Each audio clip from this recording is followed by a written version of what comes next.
Right. Good morning. We're going to bring this meeting to order at 9 o'clock. All public meetings are live streamed and recorded.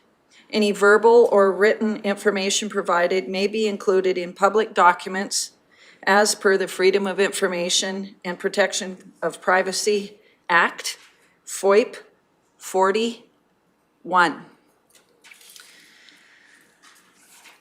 Looking for the adoption of the agenda. Deputy Reeve, Vandermeer. Yes, Reeve, I'd like to add one item to the agenda. Council workshop, maybe item 7.2 or wherever you like. Oh, all right. So looking to adopt the agenda as amended. Deputy Reeve Vandermeer. Those in favor? That is carried. That takes us to adoption of minutes from the regular council meeting from March the 9th. If there's no errors or omissions, looking for somebody to motion. Councillor Lang? Those in favor? That is carried. That then takes us to our delegation. Good morning. It looks like we have three folks here. We'll start out by introducing ourselves. We usually start with Councillor Duncan. Morning, Jim Duncan, Councillor Division 1, which is southwest of Rocky Mountain House. Good morning, Darrell Lougheed, Councillor for Division 3, and that's East Central. Good morning, John Vandermeer, Councillor Division 4, North and West of Caroline. Good morning and welcome. Cami Laird, Councillor for Division 2, and it is the area east of Timey, straddling Highway 598. Good morning, Teresa Lang, Councillor for Division 5, and my area surrounds Rocky and goes out through Nordic. Good morning, Tim Hoven, Councillor for Division 6. Division 6 is the southeast corner of the county and then south of 54, all the way out to the parks. Good morning, Michelle Swanson, Division 7, everything north of Highway 12. Good morning, Murray Hagan, Director of Corporate Services. Good morning, Rick Emmons, CAO. Good morning, I'm Chiara Feder, wildlife biologist with Alberta Fish and Wildlife. And I'm Jane Bicknell, I'm the Secretary for Mountain View BearSmart. And Greg Harris, Councillor Division 2, Mountain View County, and Deputy Reeve, and I'm a board member of the Mountain View BearSmart. Good morning, all. We're looking forward to your presentation on how we're doing with BearSmart. We'll leave it to you to take it away from here. Okay. As I said, my name is Jane. I'm the Secretary for the Society. And with me today to help answer any questions is Chiara Feder. She's a wildlife biologist here in Rocky and our liaison with Alberta Environment and Parks. And also Greg Harris, as he says, he's the director of the society as well and the councillor for Mountain View County. And basically we're here to tell you today about our society and what it does, seeing as we didn't have this chance to do anything last year. What it does and about the results of our 2020 bear and cougar sightings information, and to answer any questions you've got on your continued involvement with us and our programs. Now I gave you a 6 or 7 page report. It's a bit lengthy this time because I included some background information on the society, who we are and what we do, because I wasn't sure just how many of you were really aware of us. So in the future, our annual reports will be quite a bit shorter, hopefully only 1 or 2 pages. And I want to first start with telling you a bit about myself and why I'm involved with the society. My husband is as well. His name is Paul Fraser. He's the chairman of Mountain View BearSmart. We live in Bearberry, west of Sundre, and we raise cattle, and we live right in the heart of bear and cougar country, and we chose specifically to live out there and even raise cattle. And in all the years we've been there, and that's 26 now, we haven't actually lost any livestock to depredation from predators. So we've been a little bit lucky, I don't know, we're not a huge operation, but it's gone very well. We're also both wildlife biologists by education with work experience here in Alberta and in the Northwest Territories. And we've been doing this since the 80s. And we worked on research and survey projects involving bears, cougars, wolves, and ungulates. So when a bow hunter was killed by a grizzly bear at the junction of Highway 22 and Bergen Road in our county, we felt an obligation to offer our expertise at that time. And one of our first tasks was to write the bear hazard assessment for Mountain View County.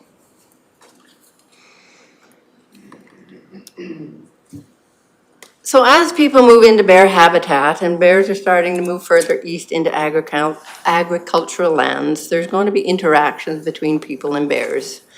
We're an integral part of the Government of Alberta's BearSmart program, and our prime focus is on education as a means to reduce the number of negative human-bear interactions.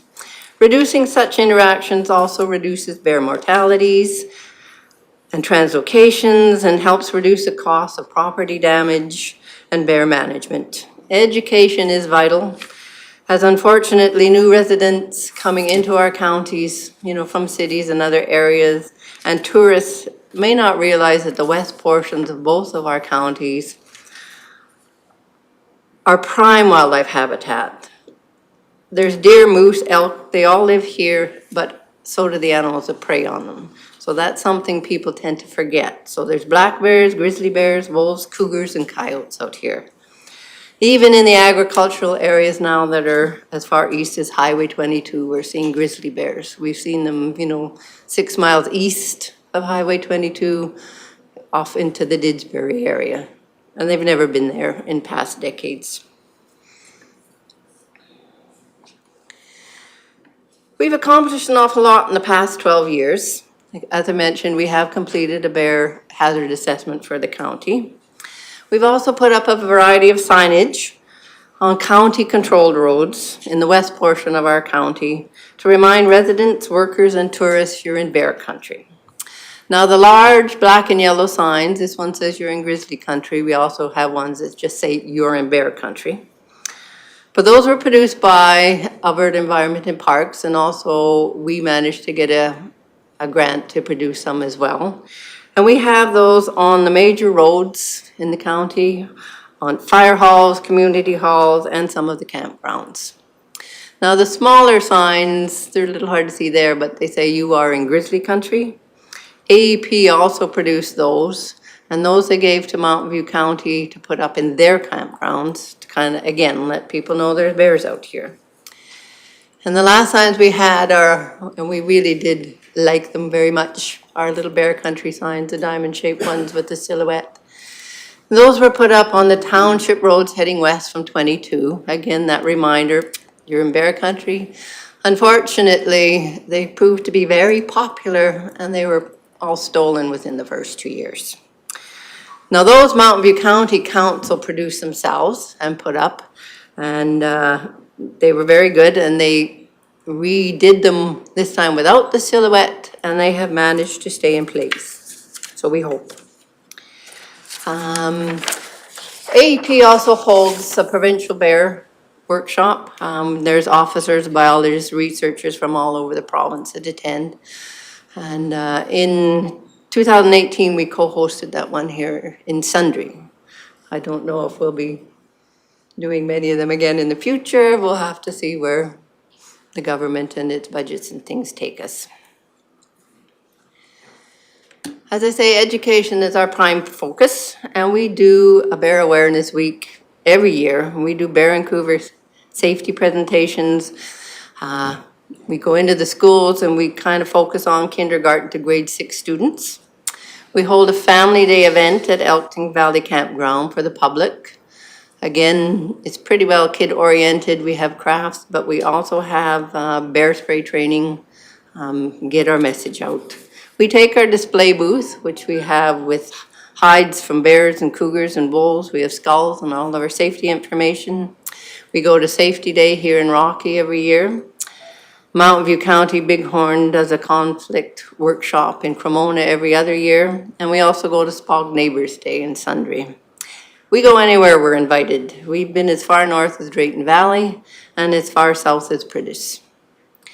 We did do an attractant mitigation workshop at James River Hall in October 2019, and we got quite a few producers, both from Clearwater and from Mountain View County at that point. We do 12 or more events in a year, and we figure we reach over 3,000 people, and about half of those are children, because that's, again, if we start educating them, getting them aware, they take that on with them. And we've been doing it for 12 years, so some of those kids have now out in the workforce, so hopefully they take that information with them.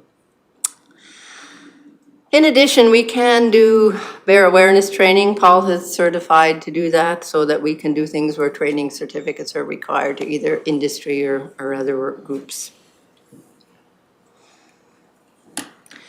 To help reduce that human-wildlife conflict, we of course promote the use of bear-proof garbage bins. And we would like county and town waste management systems or facilities to consider having bear-proof dumpsters, especially in the West Country. I know my brother-in-law got one of the lovely ones from Mountain View County with the plastic lid, and we said, don't put your garbage in there in the summertime. And of course he did, but it was within a week he had a little bear in it. So if we could get some movement forward on that, it certainly would be good. We also promote the use of electric fencing, and then that's beneficial to acreage owners, livestock producers, bear keepers, anyone that needs to keep bears out of something. We also promote on-farm composting of dead stock. I know Marty here with your council has done some projects with his cement mixer and I think another one. So, and it really does work. It's trying to get that message across to producers that it does. And in September last year, a producer from Sundre did agree to do a project, and this will be a joint thing with AEP, ourselves, and Mountain View County. We didn't get very far with it, but we're hoping that it resumes again this year and maybe even have a chance to go and have a look at it. We're extremely proud of our website. We post bear, cougar, and other wildlife sightings now in both counties. And we receive those from the public and from the Fish and Wildlife officers. It's very important for people, they want to know where bears have been seen out there. And they also want to contribute their own sightings. And most of what happens, it isn't that the bears are causing a problem or there's an issue, it's just they're there, they've been seen, you know, you can be aware, maybe be extra safe. People can sign up at the website and get our weekly bear report. It starts with our first sighting in the spring, which unusually hasn't happened yet, but anytime. I'm sure the bears are out there already, but you know, they either haven't been seen or not everybody knows about us, so not everybody knows to report.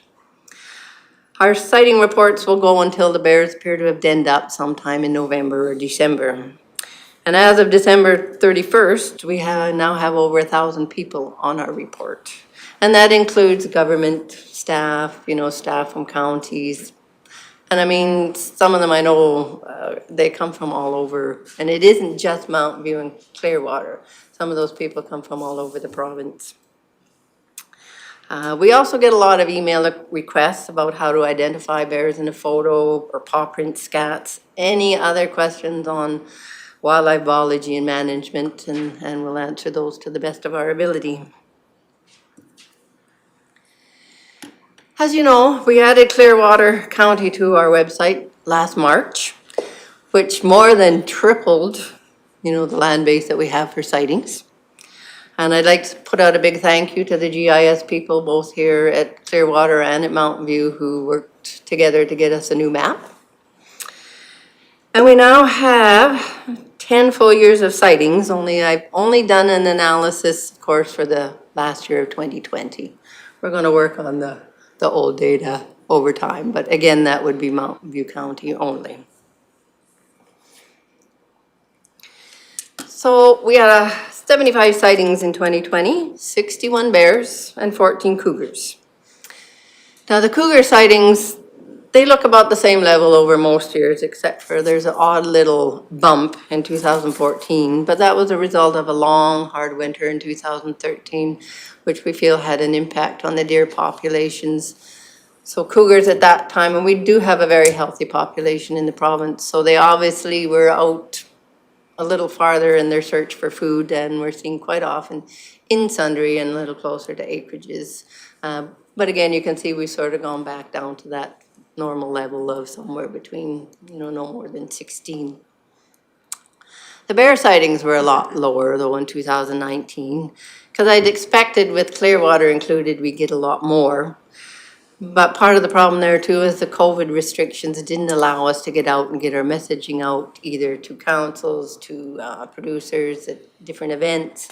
So not everybody knows about us. And there's also ample food available for bears in all of the season last year. And with fewer people out working or recreating due to the COVID shutdowns, there's fewer people out, less pressure on bears. Maybe they're quite content out west. They didn't have to come east. We don't know. But all of those things, I think, factored into the lower sightings. So out of that, there were 61 bear sightings, 32 grizzly bears, 22 black bears, and 8 bears where we don't know what the species were. And again, you can see in our early years, we got higher numbers of black bears reported, and now it's gone the other way, and there's more grizzly bears. But again, it varies from year to year. Sometimes bears are more active, especially in a particular area, and they're just seen more often. Now in Clearwater itself, we had 17 sightings, 7 grizzly bears, 8 black bears, and 2 cougars. And when we break it down by community, and of course I'm still getting used to learning your area, but Abraham Lake, the campgrounds there, were the ones that had the most sightings. And again, mostly black bears getting into people's coolers, keepers' campsites, that kind of thing. So again, I'm anticipating that as restrictions ease and we get out to do more presentations and more people are aware of us, we're going to see an increase in those sightings for the coming year.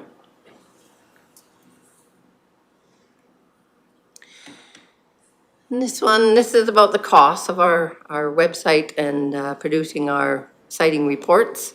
And we really appreciate that Clearwater Council has decided to get involved with us and share in those costs. Based on what I've done in the past, I thought we'd spend about $8,600 annually to keep our email stuff up to date, report sightings, do the bear reports. But with the numbers so low in 2020, the actual costs were quite significantly reduced. So what we thought would be about a $3,000 share has only worked out to be $1,490 for you guys this year. But I do anticipate that, sightings will be increased this year, so we've left the budget kind of at that $8,600 with a share to you guys of about $2,800.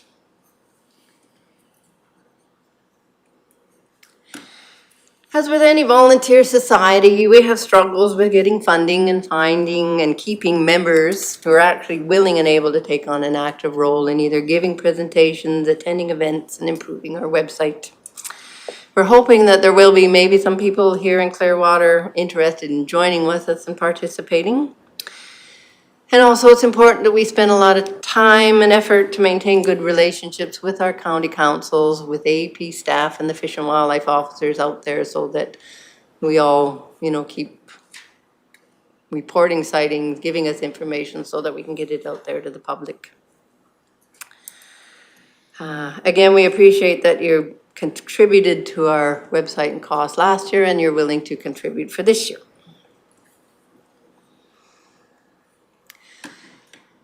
There's some of the programs that we do that we see a need for here in Clearwater for this year and into the future. The most important thing, of course, is to get our safety messages out to the schools, residents, farmers and producers directly affected by the presence of bears, to the tourists and others camping out in the West Country. Since there are still COVID restrictions in place, we do see a need to create some online presentations that both schools and the public can access, as well as developing a presence on social media so that we can reach out better and faster and get to more people. We've just never had time to really devote to that social media presence. I know some bylaws for garbage disposal and handling were instituted in your Nordic community after they did their bear hazard assessment report back in 2012. And we're available, to provide advice to the county or any town administration, because we'd like to see the inclusion of BearSmart guidelines. Very similar to what's already in place in some areas for FireSmart. So if we can help out in that area, we're more than willing. And bear hazard assessments are very important documents that highlight the areas of actual or potential human-bear conflict, and they help focus all of us organizations that are involved in how to mitigate and resolve those. So here in Clearwater, as I said, you've done Nordeg. So maybe it's time to work on doing some more, especially at that interface between public and private lands, or at different community levels. To do one for the entire county would be a fairly large project. And I mean, most of your area is public lands. Bears are expected there. People should be aware that they're there. It's a little different situation.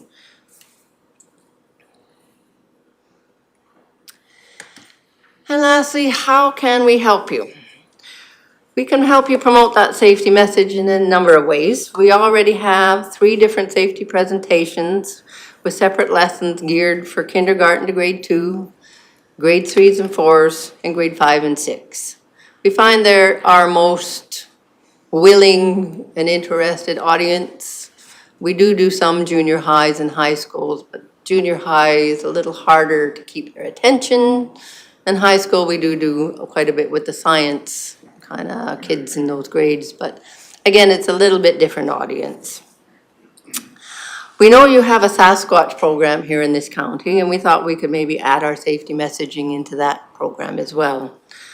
We publish an ad in the Mountain View Tourism Guide every year, and that is something that's distributed to tourism and chambers of conferences all over the province, and we thought we could maybe put that same ad in something similar here in the David Thompson region.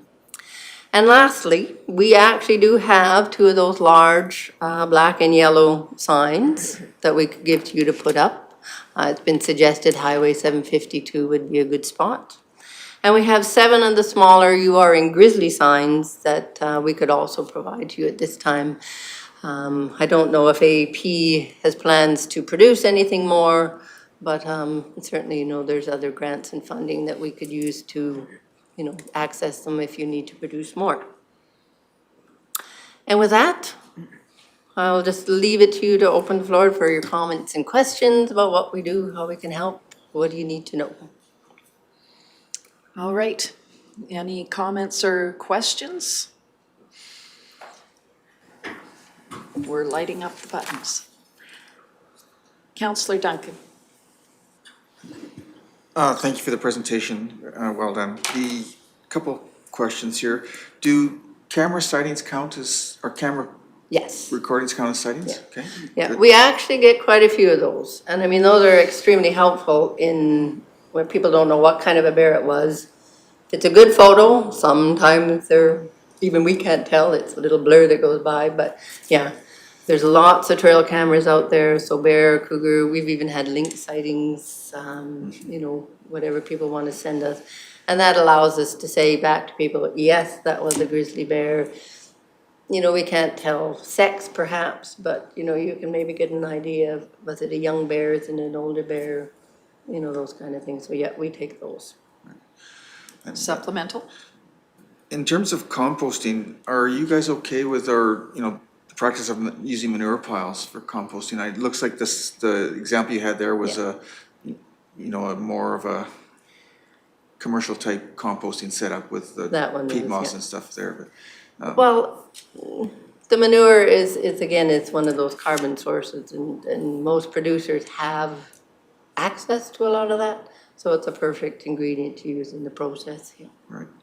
And just maybe one last question. I got others, but has the province been, and this is maybe more for Kara, but has the province been working or will be working on any more population estimates in the next year or two? There was some work started, but I'm not sure it was really ever completed, so.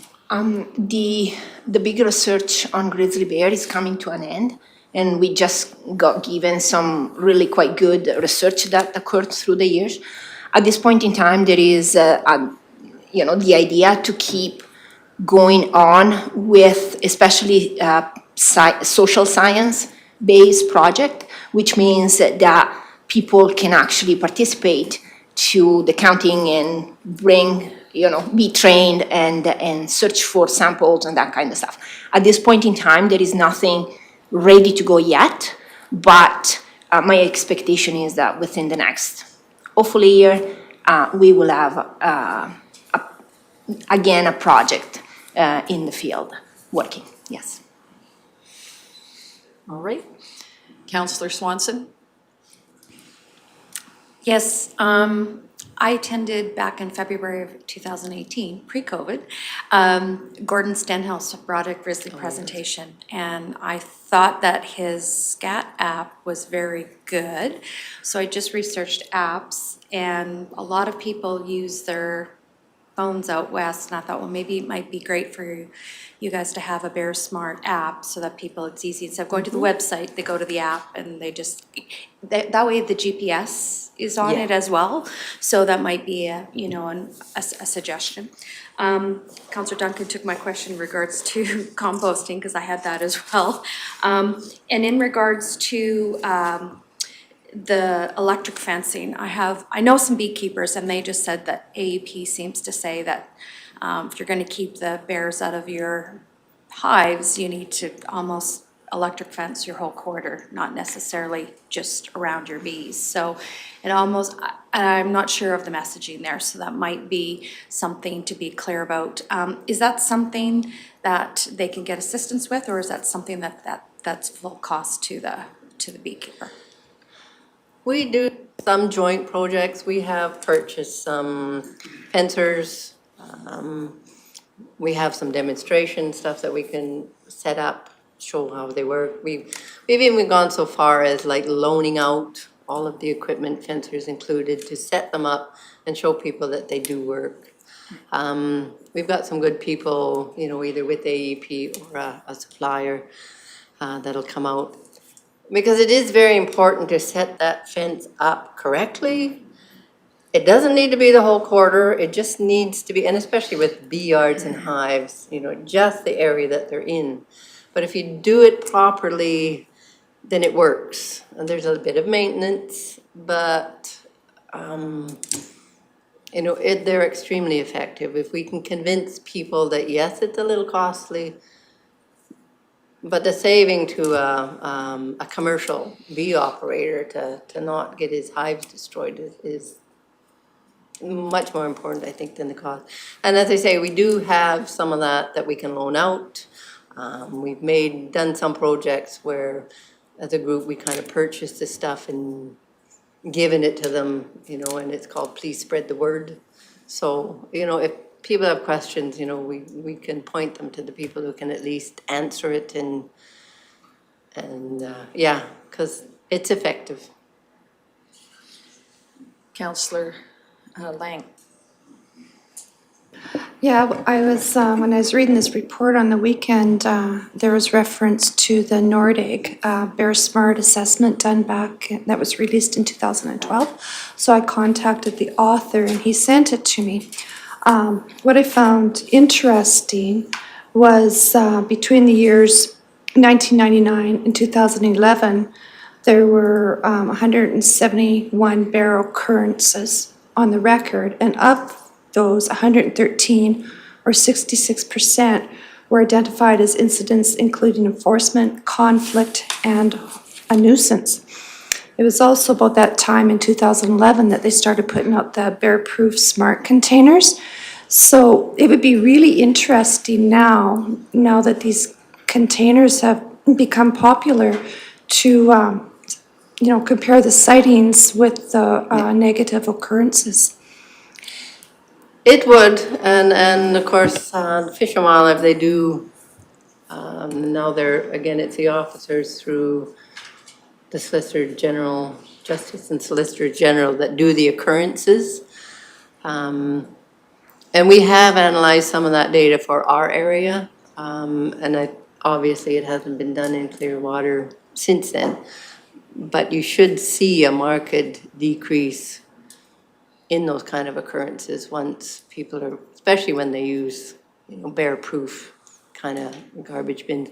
We've noticed a bit of a difference even with all the education that we've done and talking about stuff even in our county. But again, analyzing N4 data is whether the government wants to let that information out is always an issue. No, the information is actually available. We need to analyze it.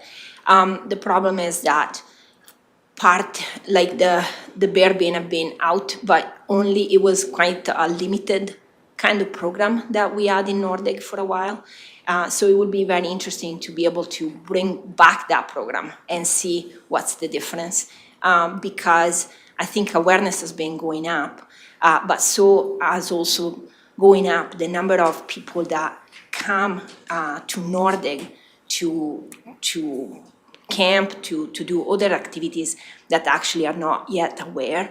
We have seen an incredible shift in the population that we are serving from last year with COVID. All of a sudden, and even during the winter, I've been going out and finding people that are absolutely not aware of just about anything, wildlife or camping or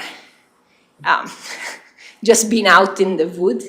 So I think that we really need to refocus the messages and almost bring it down a notch to start again with basic awareness. You are in bear country, what can you do to be safe, and build from there again. Councillor Lang, supplemental? Supplemental. Yeah, and conversing with the same author, I've learned that they are having a hard time finding suppliers for these bear-proof containers. I have spoken with the Director of Ag Services, and I think they're going to try and line something up. I'm not sure if that's happening in Mount View County, but maybe it's just a COVID thing, I'm not sure. Go ahead. Well, I can say without reservation that we have been trying to get a program in place, either with some kind of monetary or reduction in price to encourage residents to, especially west of 22, but even east of 22 now, we're getting bear sightings and trail cams are capturing photos. Funding is the biggest issue. Like we hear in councils with so many things, it's a year to year. We've supported BearSmart through our rural community grants and our Ag Service Board through the composting.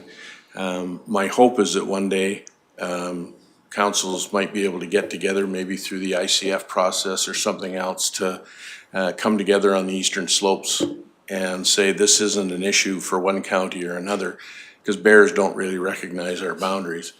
And get together and find some way of some predictable funding for the program so that it can not only continue, but maybe expand into the areas that have been brought up, like dealing with attractants and that sort of stuff beyond the education. Thank you. Councillor Hoven. So if a resident sees a bear on their property, who should they contact? I'm sure there's going to be a photo on Facebook, but to make sure that sighting is recorded in the BearSmart statistics, is it a matter of contacting Fish and Wildlife or the RCMP? What should they do? It will really depend on what the bear is doing. If that bear is a nuisance, physical threat, prompting damage, you phone Fish and Wildlife. You know, if it's a human or livestock safety issue, you go to them. They will look after it. If it's a bear that's just wandered by, and I mean, that's primarily what we do, that's the kind of sighting. It's not causing a problem. They just walked by, people saw it, they saw it in the ditch as they drove down the road, they caught it on their trail camera. They email us the sighting, we post it on the website. We keep our sightings very, very general. Like, people will send us a legal, so we know exactly where it is, but we don't say that. We say it was in the Bearberry area, because the bear is not going to stay there. So, and plus privacy issues don't allow us to say it was on Joe so-and-so's place. But that's what we found people were wanting to know. Like, yes, there's occurrences, and Fish and Wildlife will sometimes, you know, either through Facebook now or newspapers, you know, at least give out information when there's been an actual occurrence, something dangerous has happened, a bear has been, you know, depredating livestock, that kind of thing. But for most people, we found what they want to know is, where have they been seen? My neighbor saw one, did it come my way, did it go there? So yes, that is exactly what we want, and we'll post them. It doesn't mean they're causing a problem. It's just to show people where they are.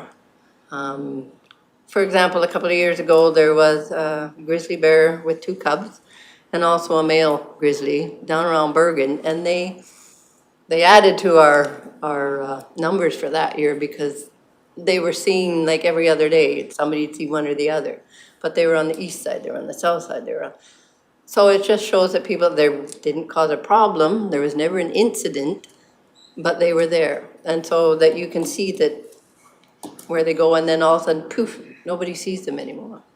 So it is the sighting that we are interested in putting out there. And I mean, it doesn't need to be causing a problem. And we get them from all over, you know, even out on public lands, even far west of Sundre, and we'll post those too. They could come this way, they could go, who knows where they go. But like I say, if it's a safety issue of any sort, Fish and Wildlife first, always. We will pass anything we get on to them. They may not need to action it, but again, it's for their information. Because is there an incident, say 2 days later? Was it the same bear? Is it a new bear? So that, again, why we kind of try to coordinate it a little bit. They let us know when they set a bear trap, hopefully, whether they catch something or not. So it's, but yeah. Okay, thank you. Councillor Duncan? And just maybe a request, your report mentioned a BearSmart bylaw. Could you forward a copy of an example of one of those to our staff at some point? Is there one out there somewhere? There are, for example, in Canmore, where, you know, the impact of grizzly bears especially is a much bigger, greater issue. So what they've instituted in their bylaws isn't, I guess it'd be termed BearSmart, but it's more, they don't allow you to plant fruit-bearing trees and shrubs. They don't, you know, their whole garbage handling system is, it's all bear-proof, it's all this. So we can certainly get some of that. And I would like to add to that. Actually, Clearwater County is one of the few counties in Alberta that has already a bylaw. In Nordig, we worked on in 2009. And that's the kind of bylaw that we definitely would like to promote and recommend. The unfortunate thing was that the south part of, or south of the highway portion of Nordic has not been yet developed. But that same bylaw will be incredibly helpful on the north subdivision where occurrences of bears happen every single year, mostly black bear, mostly in the campground, in like recycle bins and food-related attractants. So Clearwater County has already something in place that you should be very proud of it, because it serves as example for county that ask for it. Okay, thank you. And just a final, there probably is some synergies with Sasquatch and Partners here as well. That program now has 5 counties on board, right? So and I'm sure there's some that staff would be most helpful in some of the things we do there, especially the publications that we advertise in for Sasquatch and Partners. There's many cost savings to be realized there by adding a number of counties to those programs. So, thank you. All right, I guess that leaves it to myself to wrap it up. I have a couple of questions of my own. Mine will be to staff, so Mr. Emmons can get ready. Do we have a link to the BearSmart website on our website. Oh, wrong one, Mr. Hagan.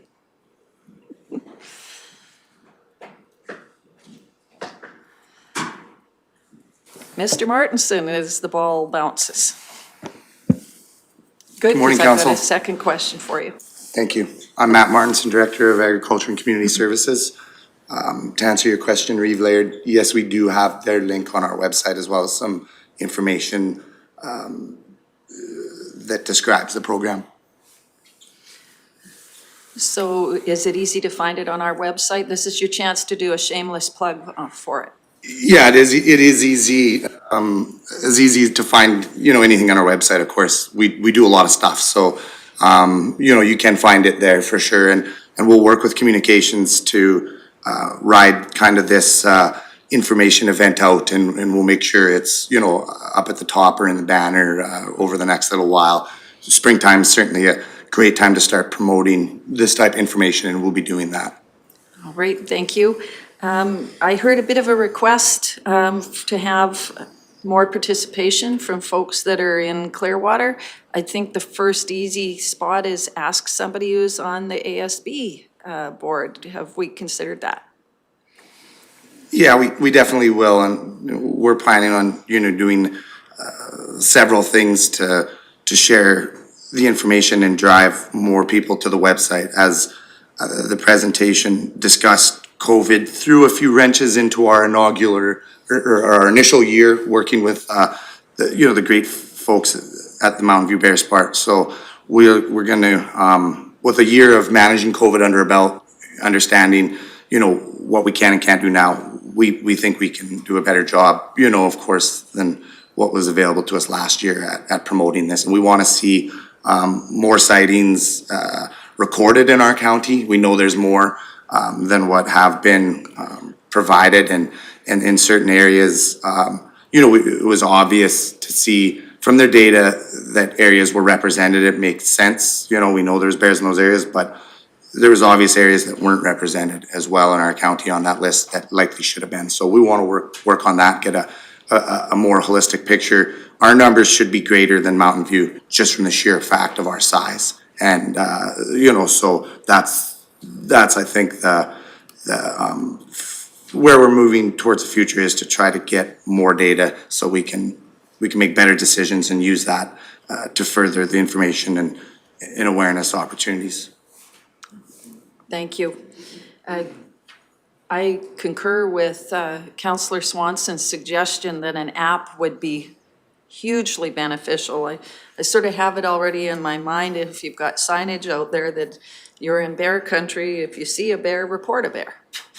It's probably like geocaching, because there's lots of them out there. Other questions or comments? Councillor Hoven? Is there a way we could add a report of bear sighting through the app, the Clearwater County app? I know it's kind of a template app made by that web developer, but is that a possibility? We need to encourage people to use the app for information, and then we can have the GPS location automatically updated. It might be a useful data gathering tool. Councillor Swanson, were you wanting? Okay. Yeah, I think we're very interested in working with Mountain View BearSmart, providing those efficiencies that Councillor Duncan mentioned that we get when we work together. And if there's something we can do that we have the capacity to do through our website, or as they mentioned, our GIS folks helped out, we want to offer that to this group. We don't see our partnership being the monetary contribution we provide for this service. It's not just that in my mind, it's a partnership and other resources that we can share to collaborate. So if, I don't want to speak on behalf of the group because there's another partner in Mountain View as well as the group itself, but we'll talk about how we can maybe develop an app. Certainly I think there's some interest in it. Whatever platform makes the best sense, I think we'll look at that. But if we can help out through our structures here, we're absolutely, we'll discuss that with the group and of course, our internal folks, IT, GIS, communications. Go ahead. I was just gonna say, I do know up in Fort McMurray, I think it was them, that they do have kind of an app that they've used for sightings for either dead wildlife, especially bears. There might even be some other locations that have developed something already, you know, so there might be something out there that we can, already exists that we can maybe piggyback on or find out what they did and, you know, to go that way. And as Matt says too, I mean, we're kind of finding our way with this. We appreciate what the GIS people here did with our map. And I mean, certainly that's something else, once we get more sightings and more information to work with, the GIS people can have access to that to then make you a map that shows where have they been seen. And that's always fun to give to people because you can do that interactive, well, here, and then poof, poof, poof, poof. And you can see at that small scale, where are the focal points? Where are those bears? Where are you seeing things? You know, certainly all that technology is improved. It's unfortunate, again, that we don't have access to that, but this county does, that county does, and AEP does. So we'll get there. Well, it sounds like a good synergy to me. I'd like to take this opportunity, I'm just making sure there's no more comments. I'd like to take this opportunity to thank you for your presentation. Thank you, Jane, Kira, and Greg. Again, always nice to have a fellow councillor visit us as well from our neighbors to the south. We look forward to what other exciting things you'll be able to share with us a year from now. Yes. All right, thank you again. Thank you. We're going to take a 5-minute recess to do COVID precautions.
All right, it's 9:55 and we're back. We're going to move on to Emergency and Legislative Services. 5.1, Alberta Police Advisory Board Governance Survey. Ms. Haggart, do you want to walk us through this? Absolutely. Good morning, Reeve Laird and members of council. As council is very familiar with the implementation of the new police funding model, of which Clearwater County started paying in 2021 $450,000 a year, and it increases over the next 5 years up to $1.3 million in the fourth and fifth year. The government of Alberta at the same time established an Alberta Police Advisory Board to give municipalities a stronger voice in the RCMP policing oversight and resource deployment. The Alberta Police Advisory Board is being implemented in a two-phase process. In its first year, which is this year, the interim board that was assigned is establishing operational structure for the board as well as the scope. And their terms of reference, which was developed by the Justice and Solicitor General Department. The interim board is made up of 4 representatives from RMA, 4 from the AUMA, and 1 from the Alberta Association of Police Governance Executives. For this interim board, they've been tasked with developing the scope and terms of reference for the operational board, developing a recruitment and selection process for operational board members, developing governance documents for the operational board, including competency matrix for board member appointments, code of conduct, mandate and roles document. The board's also providing input, advice, and recommendations to the Government of Alberta and RCMP on the buildup of provincial police service related to funds raised by the new police costing model, and providing input into discussions respecting the provincial police priorities for 21-22 fiscal years to facilitate engagement during the transition of the operational board. So again, as council is aware, as part of this development process for the interim board, they're asking Alberta municipalities to complete a survey to help inform the board development and governance structure for the permanent operational board. This survey closes at the beginning of April. That's why we wanted to have this before council at this meeting. To make it easier for council, administration will submit the council survey responses and took the opportunity to start filling in the blanks for council. And of course, that's up to your discretion where you'd like them changed. So if council will permit me, I'll just roll through and then you can maybe highlight anything that needs to be amended or if there's comments to be added. So that background is pretty much. Notice I made an error as I was highlighting stuff very quickly. Number 1 is correct. Number 2 should be moved down to county and municipal district. That's my error, my apologies. We represent a population over 10,000. Contact myself. Here's where some of the questions begin. In determining the scope of deliverables for the operational board, they are including several options for priorities. So the question is, aside from informing general policing priorities in the province, select the 3 most important areas for policing operational board to provide input into. And again, the highlighted ones have been highlighted administratively. It's totally up to council if they'd like to addend those. All right, are we happy with police? We can only choose 3 as my understanding, so police costing and funding. Then we've got detachment municipality engagement, detachment oversight and governance. Then we've highlighted service levels. We've highlighted proactive and community policing. And then there's prolific offenders management, and there's always opportunity to provide other. I believe the highlighted ones are my priority. Other comments? Thumbs up? That's a good way. Yes, All right. Thank you. Next one is the operational board is well positioned to serve as a communication conduit between municipalities, the RCMP, and the Government of Alberta on policing issues. Do we strongly agree? Thumbs up? Yes, look at that. Oops, sorry. All right. The operational board should represent the perspectives of all municipalities that currently receive policing from the RCMP or rural and small urban municipalities. Are we happy with that? We've got thumbs up all the way around. Good. All right, making it easy. All right, the next set of questions talks about the board makeup. So this is the suggested makeup, but not the final decision. So this is where they're looking for input as well. They noted 11 voting members, 3 association positions, 1 each for the RMA, AUMA, and the AAPG, and then 8 at-large positions, which would be 2 representatives from the K Division's different districts within the province. So administration put agree for that one, but if council feels like an alternative makeup, I kind of noted later on in the survey that there's option to suggest perhaps 1 per K Division district and then 2 from each of the governance board associations as an alternative perspective. That would reduce the number of members as well. Do we agree? Okay, that's a thumbs up. So for clarification, if I may, Reeve Laird, agree with the suggested 11-member makeup, 1 per association and 2 per district for K Division? It sounds like we're good with what's being proposed, and I recognize that come to point 13, we can still provide an alternate suggestion. Okay, so that makes 9 agree. 10 is not applicable. So 11, I'm assuming that one will be strongly agree based on that discussion, but I'll ask it. An equal number of at-large board members should be recruited from each RCMP district. Okay. That's thumbs up. Great. How should the chairperson of the Operational Police Advisory Board be determined? Selected from among the association representatives on the board? So there's other options, including internally by the board members, through separate application process, appointed by the JSG, or selected among the association representatives, which would mean either an RMA, AUMA, or AAPG member would chair. It looks like we're good with that selection. Okay. And 13 was the question I alluded to a little bit earlier. Any other comments related to the board size, composition, or selection process? Actually, what I was thinking as I read that is 1 representative and 1 alternate, so they always have representation. From the association perspective, or all of the categories? All of them. All. Okay, we'll add comments as well for council.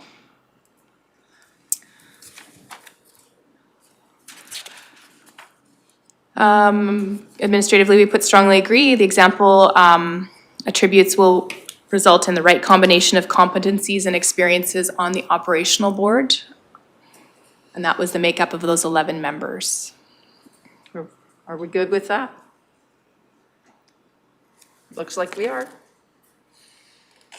Great. And some of the attributes that they mentioned as well for that question were familiarity with policing and public safety, governance and board participation, community organization and participation, critical thinking, problem solving, and public engagement.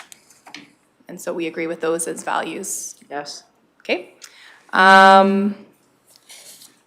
15, there are representatives within our community for participation on the board based on the example of attributes I just listed. Good? All right. Yes. And then the last one is where we can add any other competencies we think the board members should be required to have. Administratively, we put a few suggestions, but of course, the floor is yours for any other comments. So would we support fostering a positive board environment? I think that's important. And then working towards common goal in best interest of all municipalities across the province. Looks like we've got an affirmative on that. Okay. And that's it for questions from the survey. So I appreciate that. We'll have that submitted on council's behalf. Thank you for taking initiative and getting this filled out. It makes going through it a lot quicker. Thank you. No problem. Councillor Duncan. Just one question. Like K Division's boundaries are not going to be the same as the 5 districts, for the RMA. Correct. And I'm not sure how AUMA is. But, so I'm sort of wondering, it might be a little bit tough sometimes to select candidates for the board if they're, you could have two, like within the central zone here, we could have two different districts, right? And it's hard, it would be hard for our central district to pick a representative for the board perhaps, or submit a name. Or maybe, I guess there's opportunities to submit names for two different ones if, from the central zone, if, at our central zone conferences, right? Yeah, so it looks, from the step of the 11 members, it looks like the RMA as a whole would submit one. So I think that would be voted upon at probably a convention or through a process amongst all RMA members. The at-large positions wouldn't be governance board members, those would be members from the public. So how those are appointed, it would be through an application process, I'm assuming that, and that you could be an elected official to be a public member at large. So that is another thing that was noted within the survey, is that doesn't preclude you as a councillor from being a member at large on one of these governance boards. So either you can represent through RMA process, which would be a member of the RMA board that exists today. Right. Or through that at-large public position that could be applied for as well. Okay, all right, thank you. Yeah. All right, we're looking for a motion that council reviews and endorses Clearwater County's submission for the Alberta Police Advisory Board Governance Survey. Councillor Lougheed? Councillor Duncan, do you have a question? Okay, Councillor Lougheed, those in favor? That is carried. I just want to take a moment to back up to, and first of all, thank you, Ms. Hagert. Back up to 4.1, the Mountain View BearSmart Society presentation. Looking for somebody to accept that as information. And that is Councillor Lang. Those in favor? That is carried. All right, we're just going to take a moment to do some COVID protocols, and then we'll move forward with item 6.1 under Public Works.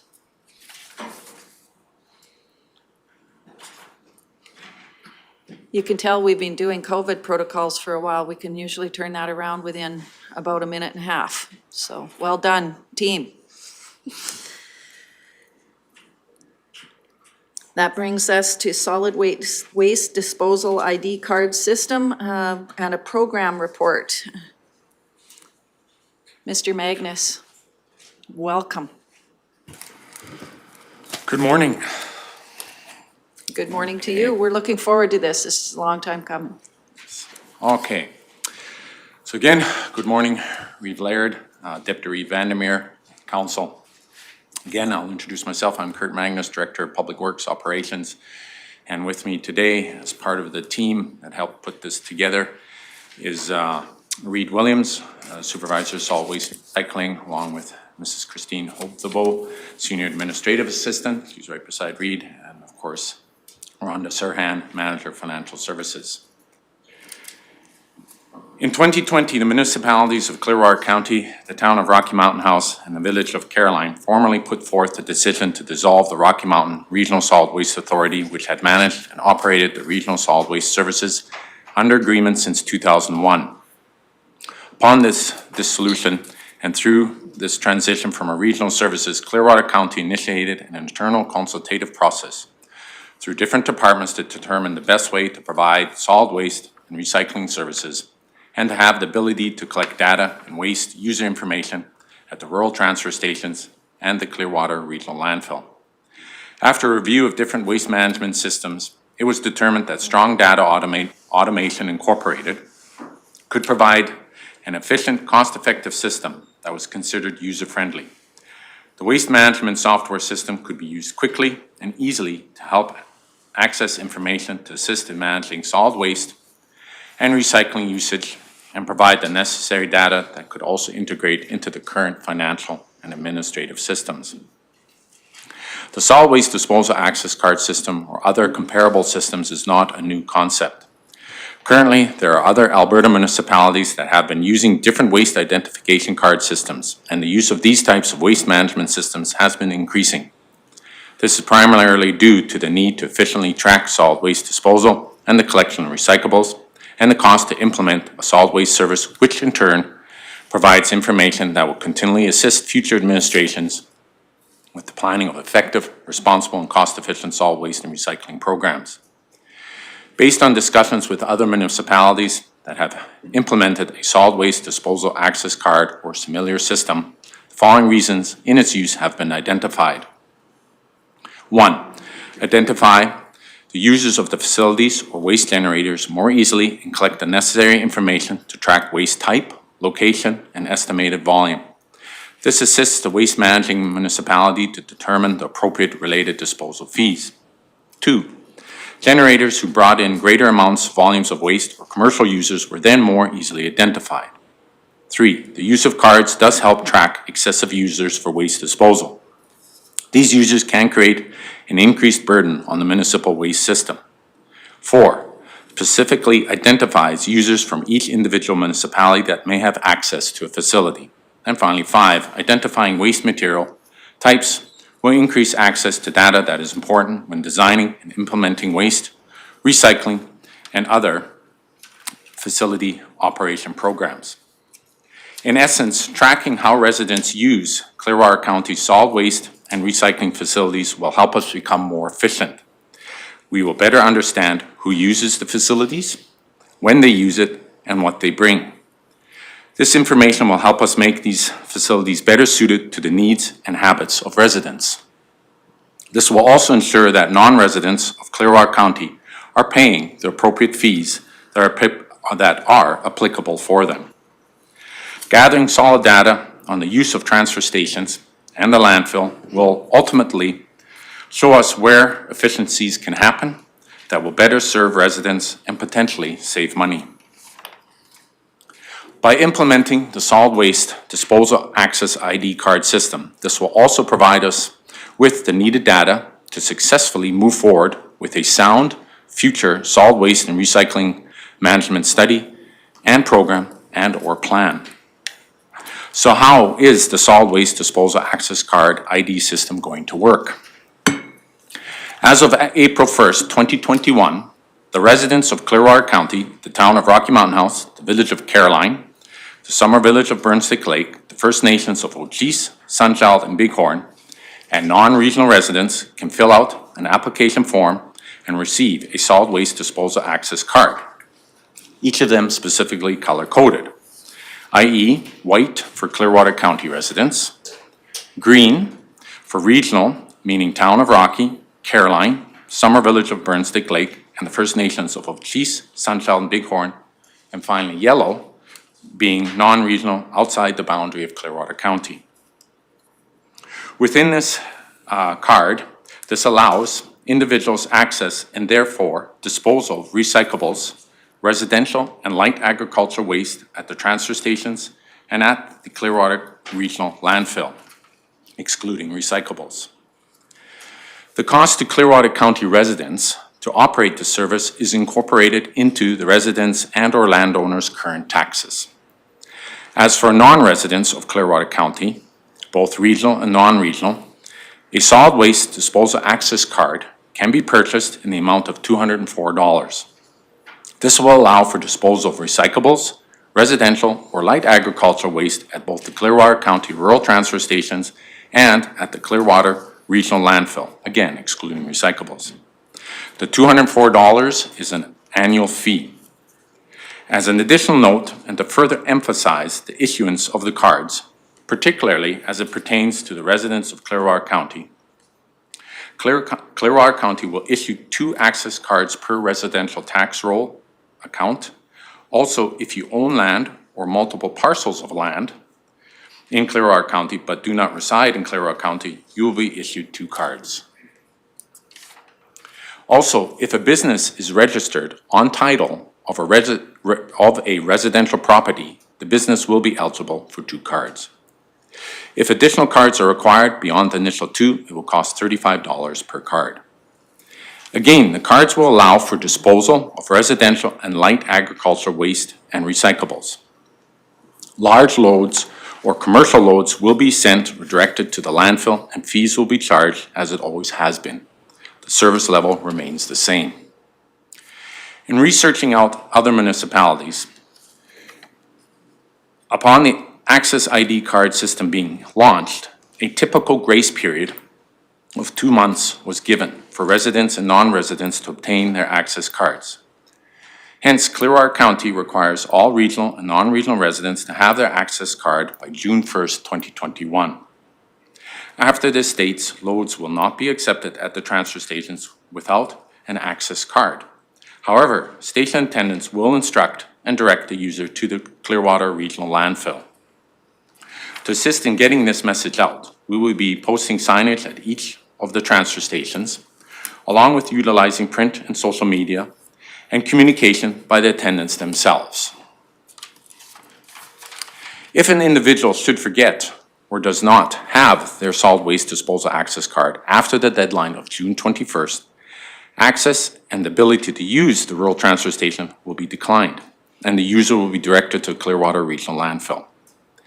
A solid waste disposal access card is not required for use at the Clearwater Regional Landfill, and fees associated with the disposal of solid waste will be charged on site in accordance with the Clearwater County Bylaw 1105-21, Solid Waste and Recycling Services, of which third reading of this bylaw is to be presented immediately following the completion of this agenda item. However, again, with the solid waste disposal access card, both residents and non-residents can dispose of residential and light agriculture waste for no additional cost. Finally, on the behalf of Clearwater County Administration, I would like to make Council aware to the fact that even though we consulted with no less than 3 other municipalities and researched out a number of others, in the implementation and use of their solid waste ID card tracking system, like themselves, we anticipate the occurrence of holes and or challenges in the startup and execution of the card system, particularly over the next year.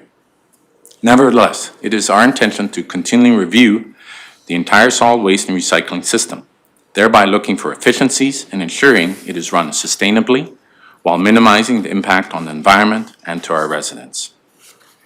If Council so chooses, Administration would like to walk Council through Section C of the agenda item, particularly the frequently asked questions, or Council can direct us at this point if they should have any further questions. What are your wishes? You want to walk through the FAQ? I think it'd be helpful for our residents to hear that we are prepared. We have answers to their questions, because I am already receiving questions. I'm sure my fellow councillors are as well. So I think that's a very healthy exercise. Okay, sure thing. So we'll start at Section C, Solid Waste Disposal Access Card General Information. So the first portion of it already shared with Council here, so we'll jump down to applying for your card. Okay, that will lead us eventually into the frequently asked questions. So again, you may apply for a solid waste disposal access card if you are a Clearwater County residential property owner and or own land within Clearwater County. You are a landowner or a landlord wanting to provide a card to a tenant or additional cards for separate residences. The registered landowner must apply for additional cards and is ultimately responsible for that card. Additional cards cost $35. Lost or stolen cards do have a replacement fee of $35. If a card is damaged or worn, the old card can be brought in and a replacement card will be issued free of charge. Proof of government issued photo identification will be required to verify identity. Non-residents may apply for a solid waste disposal access card for $204. This will allow for disposal of recyclables, residential or light agriculture waste at both Clearwater County rural transfer stations and at the Clearwater Regional Landfill, excluding recyclables. Okay, and you may be able to apply for these at our office here, and you can also sign up for the solid waste disposal access card on our website at the given website. Yep. Yep, Councillor sorry, Duncan? Jim. At least for the non-resident one, that's an annual fee, right? Is it's not really stated here that, but the $35 fee, or the cards that we get, they would not have to be replaced annually, it's just a one time until it kind of wears out or we have to change for some whatever reason? It is a $204 annual fee. So once the year runs out, they would have to come back and submit an application to gain another card. Yeah. That's for residents and non-residents? No, that's for would be Rocky, Caroline, Village Burnstick, First Nations, and then non-regional. So to be clear, our Yeah. residents aren't having to do new applications annually. They do one application and move on. Yeah. Perfect. Correct.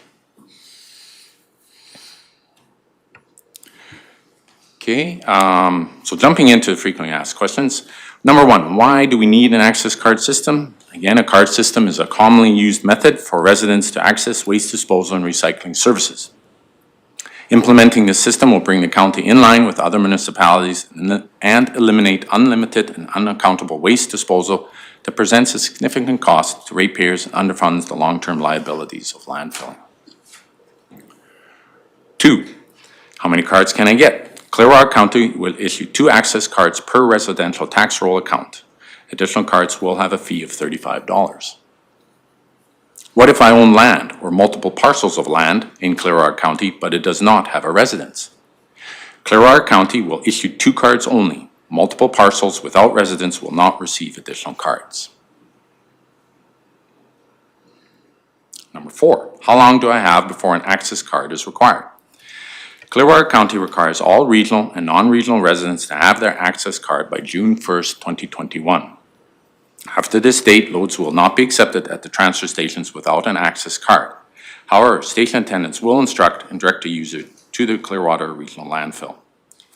Now, on that note, here is that once you're in the system, if you happen to forget your card and you enter the transfer station, if you just bring a form of ID and then we can just access the system and it'll show that you're in the system, so that's quite all right. Or I know if you choose to take a photograph of your card, you can do that as well and just show the attendant and that'll be fine as well. So you don't need to carry the card around with you all the time. Maybe you took it and you have it on your phone, so that's fine as well.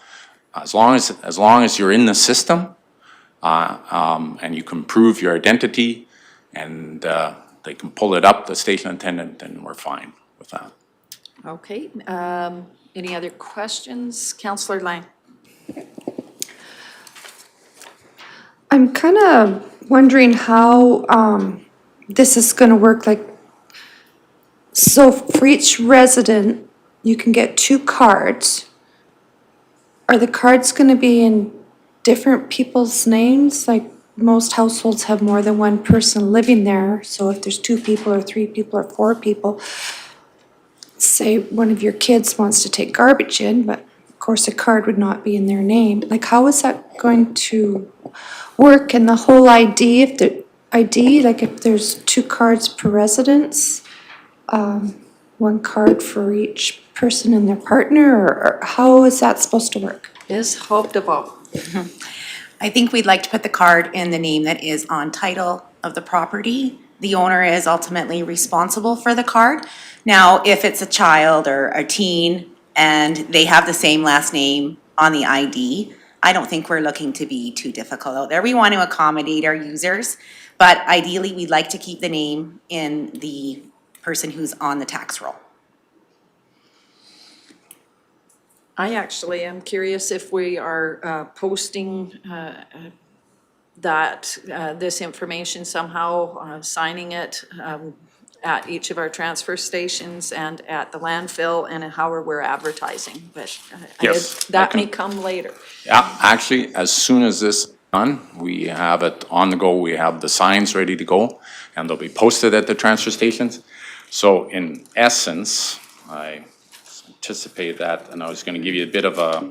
We can wait till later when you're ready, if you like. No problem. So right now, and the wording might be adjusted a little bit, but prior to June 1st, the wording that we would have at the stations themselves would be something along the lines, June 1st, solid waste disposal access cards will be required. Along with that, our attendants will be informing each of the individuals that enter the transfer stations. It's going to go out in our newsletter. So Michael's been given the heads up on that. So verbiage will be put into the newsletter, on our website, newspapers as well. So Mountaineer, Western Star, everything and anything we can possibly think of to get the message out there. Potentially handing out a brochure as well. Christine's been working on that, and that'll be handed out to the individuals entering the transfer stations and landfill as well. So we're going to do what we can to get that message out there. That's wonderful news. Councillor Lougheed. Yes, my question is, we have a number of community organizations, community centers. Will those entities be issued a card as well? Because they can generate significant amounts of garbage on occasion, and we don't want to see that being that garbage being tracked to the volunteer that's taking that garbage to the facilities to transfer. And I just wondered if there was an opportunity for those kind of organizations. So from my understanding, and I'll have Christine and or Rhonda jump in, is if it's recognized on our tax roll in the form of land ownership or as a residential tax roll, that's where we're going with it right now. As to community halls and so on, I might just turn that over to Rhonda in terms of card access there. Ms. Sherhan. So the question was at community halls, they would get, anyone that has a tax roll will have access to 2 cards. So they would have 2 cards kept at the hall, or however they want to administer their own use of it, of their cards, but they will receive a card. I think you might have a supplemental. Yeah, this is supplemental. I know there's a number of organizations such as ball teams and stuff like that that empty the garbage from their facilities that are there too, and may not have access to a card because the individual organization may not have a tax roll. It may be under the county's general umbrella of ownership as well. So I'm just trying to find if there's any opportunity so that that garbage volume isn't attributed to the volunteer that takes it to the dump or whatever. So. Sure, and if we just jump down further, number 11, I think will help to answer some of that, Councillor Lougheed. So it indicates here, and this can be applicable to your question. It says, I pay taxes in Clearwater County but don't live in Clearwater County. Can I access waste disposal services in Clearwater County? Yes, please bring photo ID into Clearwater County's main office and someone will assist you with your options. So with that, I think if we encounter that situation, our instruction to them would be simply come into the office and we can work with them in regards to establishing them in the system and allowing them to have a card. Yeah. It sounds like we may have a little bit of a opportunity to work with ag services to chat with the community halls and organizations just to ensure we don't have a gap. And we recognize it's going to be a transition year. There's going to be learning opportunities this year. Mm-hmm. So we're looking for patience from everybody who's using them and letting us know, how we can improve the system over the next year as well. But it looks like Councillor Lougheed may have identified a potential gap that we can get sorted out shortly. Ms. Sherhan. Yeah, even if the waste is attributed to somebody that has their own tax roll, they're not going to get charged extra or anything for an increase in the garbage. I mean, if we will be monitoring over the next year just to see kind of what the general volumes are, and if someone is an excessive user, and I wouldn't say taking the garbage from a ball team or whatever excessive. I would say if they're hauling a trailer load of garbage every week, we would be having a conversation with them. But other than that, we're not out to charge our residents or anyone that's, paying taxes in Clearwater County that extra fees to dispose of residential garbage or light ag garbage. Councillor Lang.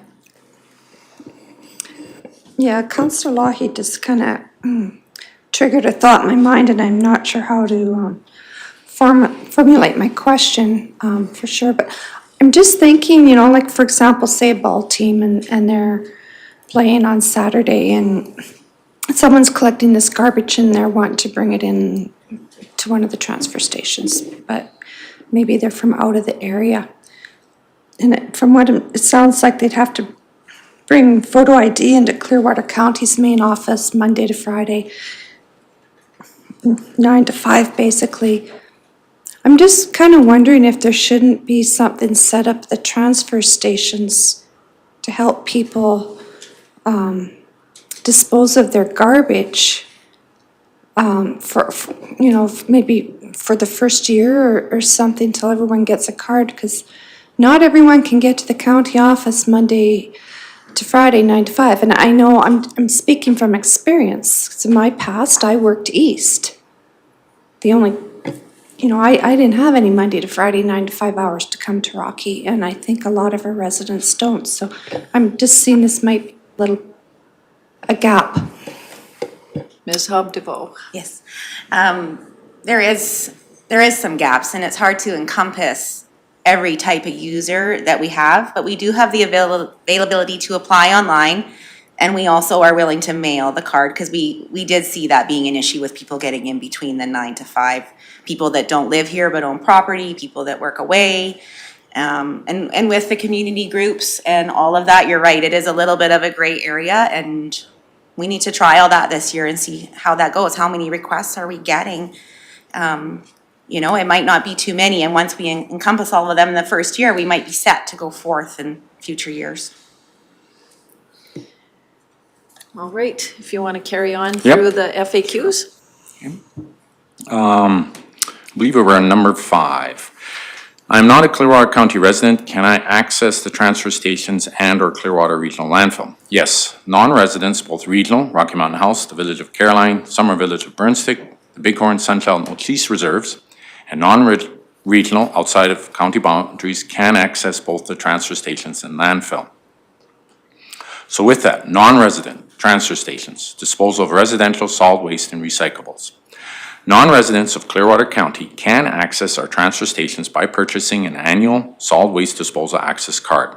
Access cards are $204 each annually and will allow for disposal of residential and light agriculture waste and recyclables. Additional and/or replacement cards will be $35. Again, please see our website for transfer station hours and accepted materials. Non-resident Clearwater Regional Landfill, disposal of solid waste. A solid waste disposal access card is not required for use at the Clearwater Regional Landfill. Fees associated with the disposal of solid waste will be charged on site in accordance with Clearwater County Bylaw 1105-21 Solid Waste and Recycling Services. However, if the non-resident has purchased a solid waste disposal access card, residential and light agriculture waste can be disposed of for no additional fees. Again, please see the website for landfill hours. Okay. 6, what if I forget my solid waste disposal access card after the deadline? Without a solid waste disposal access card, access to rural transfer stations after deadline will be declined and the user will be directed to the Clearwater Regional Landfill. Solid waste disposal access card is not required for use at the Clearwater Regional Landfill, and fees associated with the disposal of solid waste will be charged on site in accordance with Clearwater County Bylaw 1105-21 Solid Waste and Recycling Services. However, with a solid waste disposal access card, both residents and non-residents can dispose of residential and light agricultural waste for no additional cost. What if I lose my card? All lost stolen cards will be deactivated and replacement cards will cost $35.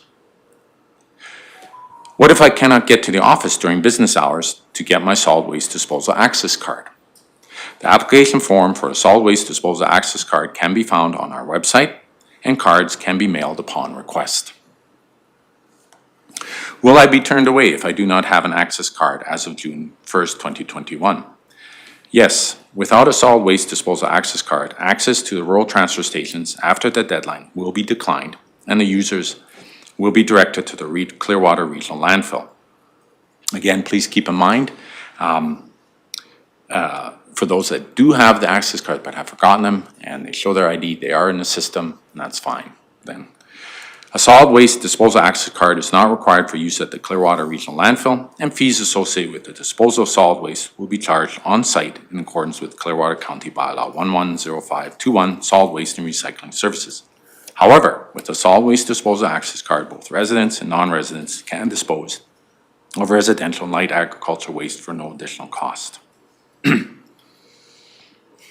Number 10.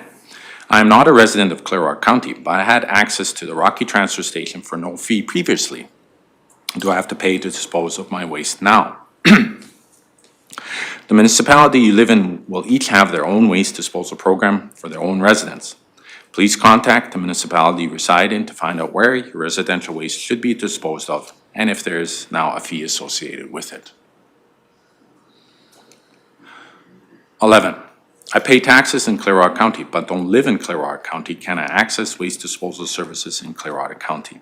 Yes, please bring photo ID into Clearwater County's main office and someone will assist you with your options. Will I have to pay a fee?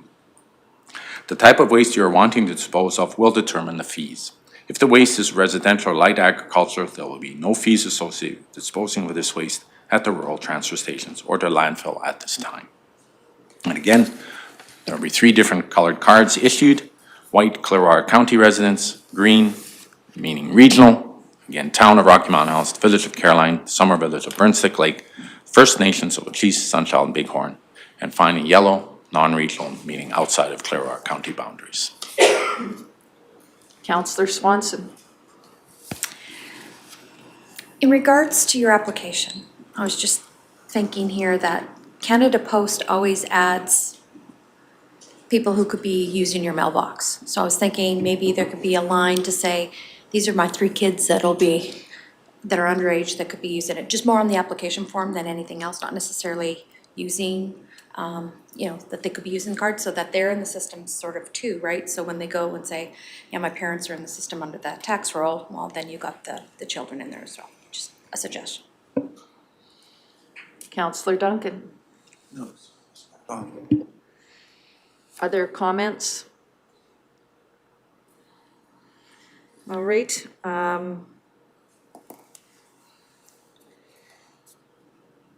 So it is my understanding that the applications are going to be mailed out to anybody on the tax roll. Is that going to be part of, or did I misunderstand that? Ms. Hovdeval. We certainly could mail them out. We hadn't talked about that. We more thought of having them available at the transfer stations for handout as people come in over the 2-month transition, available on the website, and through our communications coming, explaining how we're gonna do that. If somebody needs one mailed, I would absolutely mail it for them. But to mass mail, we can run into issues with that. Okay. Yeah. Do we need to create a policy? Because right now this is an agenda item. Will this be a policy or a bylaw?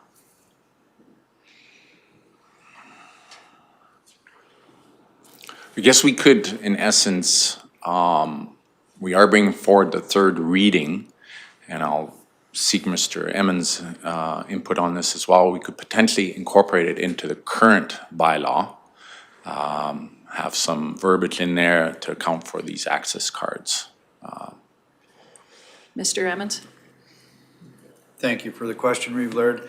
I see this as administratively driven.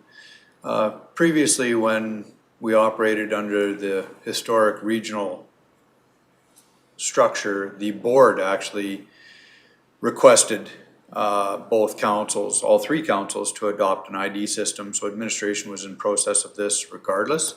So we were directed under that structure, and under the agreement being negotiated between the town of Rocky and Clearwater County, it's still a requirement.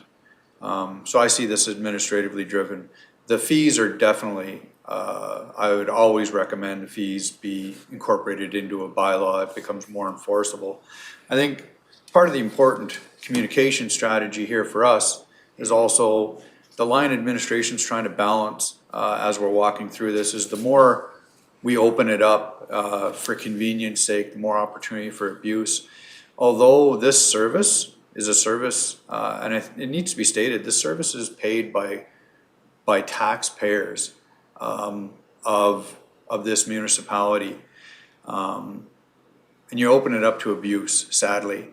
And I think it needs to be clear to all the residents of Clearwater County, to navigate a system with the intent to abuse, it goes on our tax dollars. It is not free. No service is. And I think that's important to be communicated out to our residents. Just because it doesn't cost you $5 out of the wallet, at the end of the year it does. Thank you for that clarity. I just wanted to make sure that we weren't missing anything as far as policy. And I recognize the fees are already captured in the bylaw we're going to look at very next here. And it can't be stated enough how important it is that, we ensure that our residents aren't subsidizing other commercial endeavors and or municipalities. So that's hence the reason for the process, for sure. Any other questions or comments? Seeing none, is there anything more from staff on this agenda item? Nope, not at this time.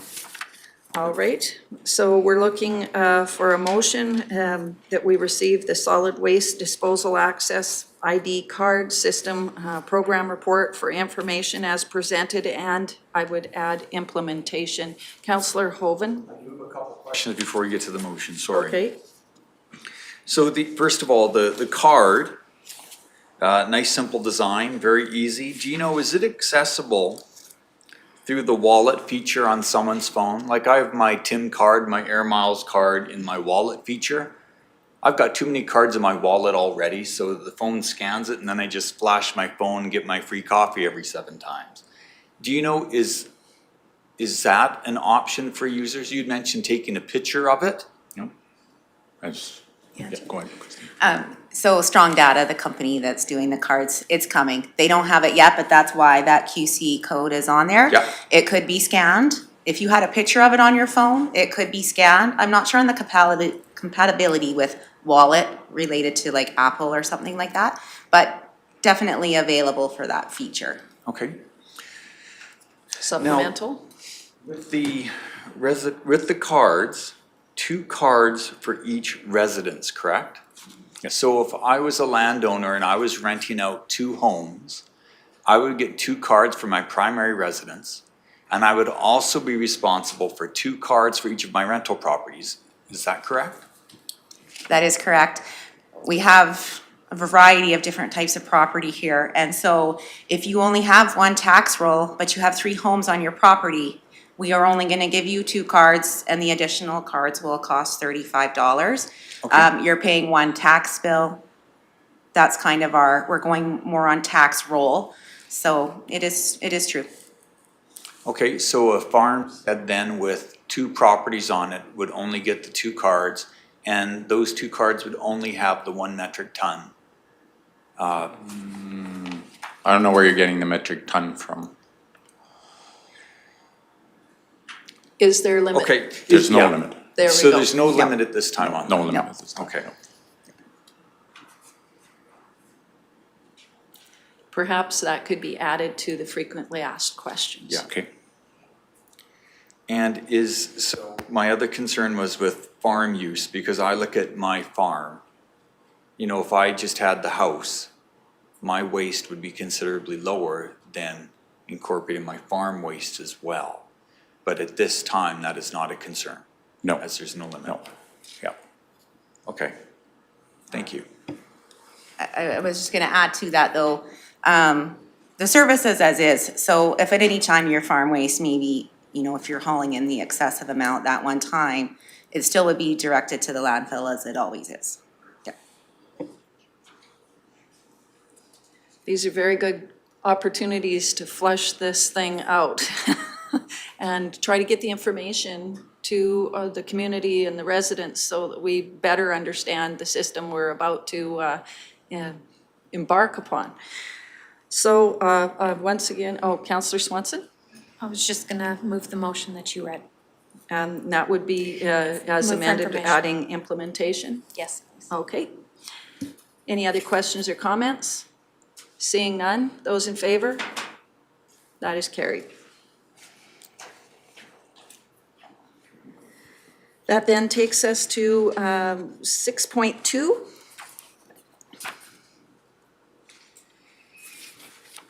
Okay. So on Tuesday, February 9th and Tuesday, February 23rd, 2021, council granted first and second reading respectively to the Solid Waste and Recycling Services Bylaw 110521. As per the direction of council, third reading of Bylaw 11025 or 110521 was tabled to be brought back before council in conjunction with the Solid Waste Disposal Access Card System agenda item, which was just presented to you earlier. Hence, administration respectfully asks that council grant third reading to the Solid Waste and Recycling Services Bylaw 110521, which includes the residential and commercial solid waste and recycling services fees as presented in Schedule A, Clearwater County Regional Landfill Rates, and Schedule B, Clearwater County Solid Waste and Recyclables Transfer Station Rates. Are there any questions or comments?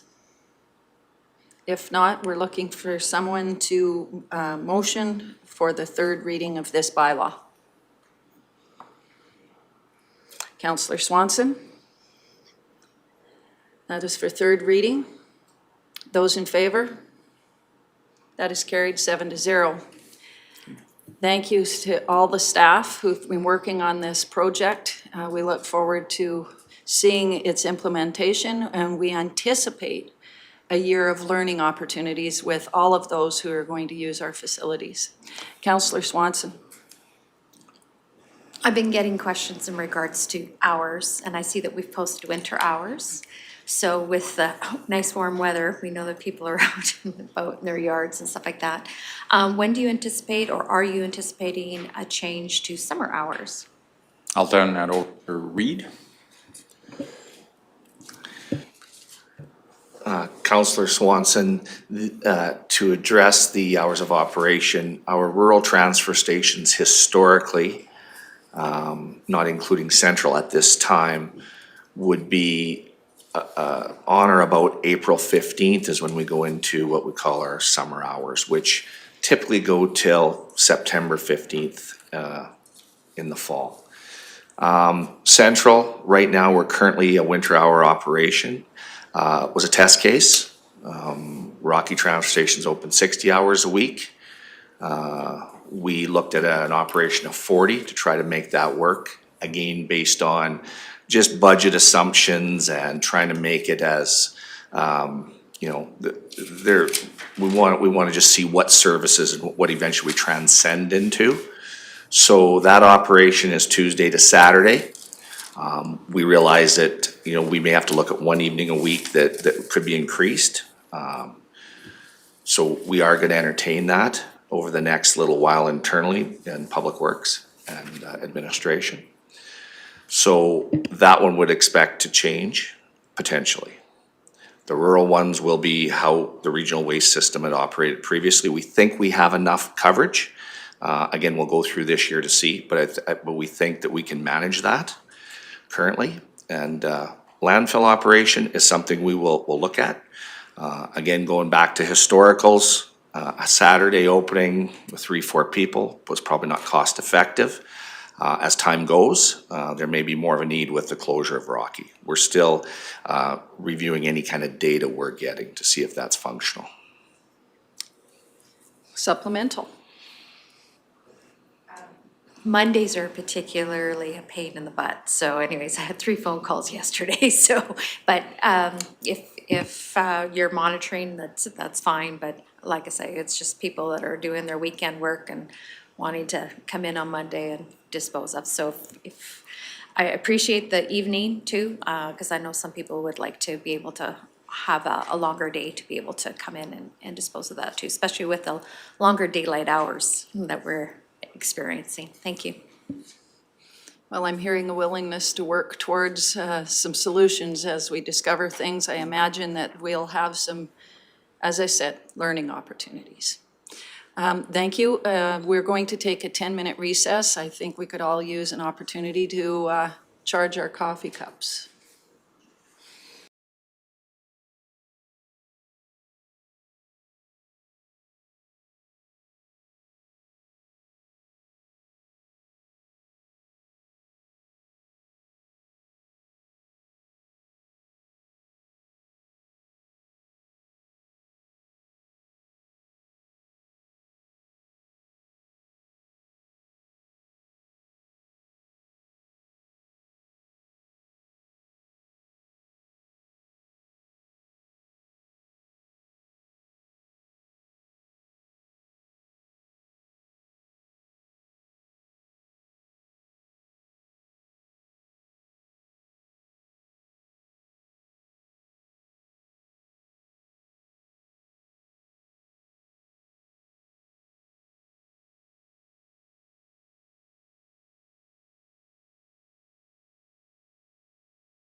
All right.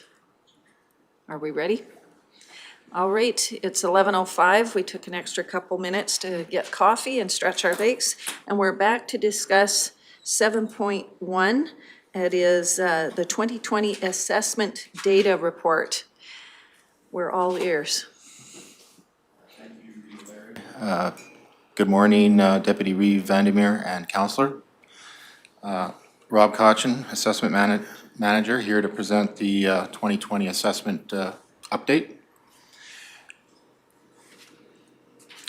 So Clearwater County, for the 2019 to 2020 assessment year review, has had a slight decrease from year to year of 0.73%. All market sectors have decreased in 2020 except for our designated industrial properties. You might recall in 2018, we did contract with the Accurate Assessment Group to provide us the valuation processes for the valuation of our DIP property, which is all the oil and gas properties in our West Country.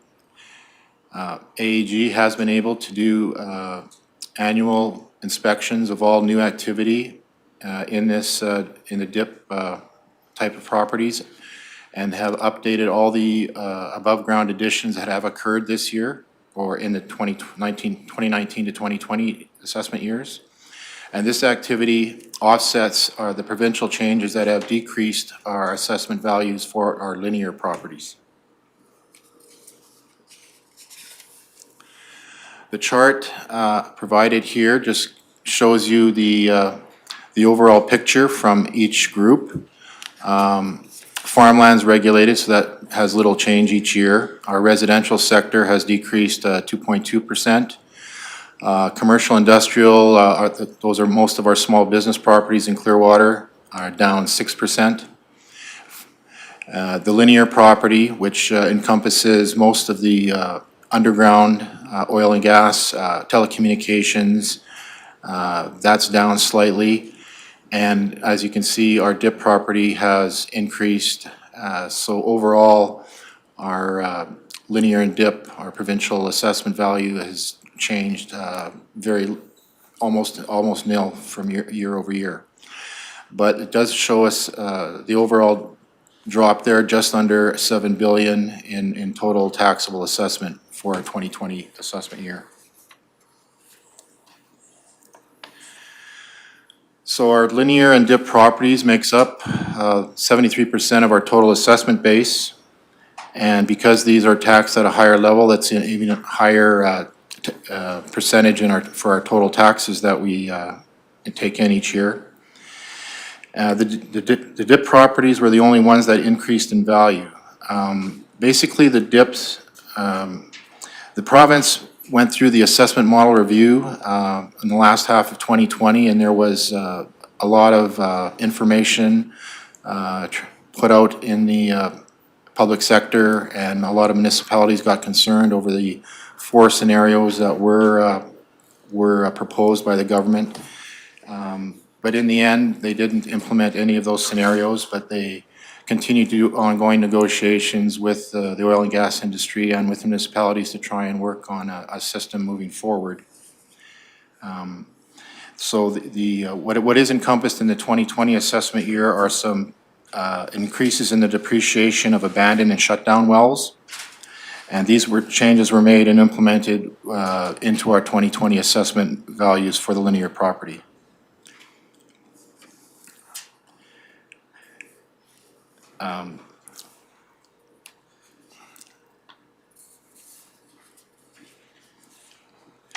So the province is continuing to work with all stakeholders on this issue going forward, and they have come up with a assessment model review with it's going to be discussed with an executive advisory group. This group will comprise members of various petroleum organizations and rural municipalities, Canadian Property Tax Association, and the Assessors Association. And their long-term goal is to work together to come up with a new system that's going to work for all stakeholders involved.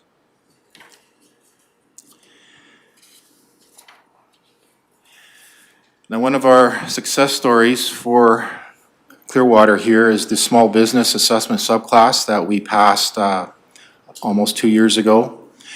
For the 2020 assessment year, we had 63 roles with a total value of just over $19 million. In February of this year, I did a mail out to all small business owners in the county so that we could make sure that everyone received the information. I know we did some advertising a year ago, and it wasn't seeming to hit all the property owners that were out there, so I took it upon myself to get this mail out done so that I could ensure that all these owners were aware of this application that was available to them. So since that time, in the last 6 weeks, we've doubled the amount of applications that have come in from the prior year. So I'm getting a lot of positive feedback from the business owners. We're in the process of getting these applications looked at and approved in cooperation with the planning department. And I'm hoping to see that we'll have the bulk of our small business owners qualified for this subclass by the end of 2021. And as these small businesses are getting approved, I'm also making the business owners aware that they will be eligible for a retroactive change. So because our assessment is currently frozen until tax rates are decided, I've been sending response letters to these businesses and letting them know how the process will work, in that they will get their initial combined assessment and tax notice mailed to them at our usual time in late May, early June. And then I'm informing them that it'll take us 4 to 6 weeks approximately to get a new revised notice, which will have the small business tax rate, a lower rate, so that their bill will be reduced by for the 2021 year. So in conclusion, Clearwater County continues to show a slow and steady decline in market value. This trend has not changed over several years due to Alberta economy overall, and of course the unprecedented pandemic that is occurring right now. The oil and gas industry, however, has continued to move forward with some projects in our West Country, and this is reflected in our increase in the designated industrial property values. And this results in a little change, very little change to our assessment base for the 2020. I'd be happy to answer any questions you may have. Any questions or comments? Councillor Lougheed. Yes, thank you very much. I was just wanting to get some idea behind which of these properties are actually subject to depreciation as far as our assessment, and you know, just whether that's the commercial, industrial, or the linear dip type properties. Are they subject to a depreciation factor? It's my understanding that the province, through the Alberta Energy Regulator, has a listing of all abandoned and shut down wells. And it's my understanding that these are the type of wells that received the additional depreciation, so that with the additional depreciation, they were given a lower assessment value. I did process approximately 140 rolls that the province issues updates during the year after their initial assessment at the end of October each year. And so that was our third update that we received just prior to Christmas, and that was the final reflected the final assessment values for the linear properties, and that's my understanding. That's the properties that were, the assets that were given that additional depreciation, therefore a lower assessment value. Councillor Lang. Yeah, Rob, on your conclusion here, it stated that Clearwater County continues to see a slow and steady decline in the market value, and the trend has not changed over several years. Can you, I'm just trying to remember, what was the change from the year 2018 to 2019? Do you recall? I don't have the exact number, but I believe the year-over-year change has been 1 to 2%, approximately. Supplemental. So for how many years has this trend been happening? Well, since I've arrived here in July 2018, so I've been responsible now for, this is my third, 2020 is my third assessment that I've prepared. So we've seen that decline from 18 to 19 and 19 to 20 now. So those are the only years that I can speak of where I was responsible for the numbers. Thank you, Rob. Supplemental? Supplemental. Perhaps I ask Rhonda that question if she knows how long these trends have been happening, or Murray. Ms. Sharan? The declining assessment for residential has been happening for 4 years for sure. And the industrial assessment is a more rockier or volatile trend. There are ups and downs over the last 10 years. Councillor Lang? Sorry, I guess I'm looking for something a little bit more specific over the last 5 years. Has it been more down? The oil and gas, or? Yes. No, I would say there was a couple of years where it was up in there as well. Okay, thank you.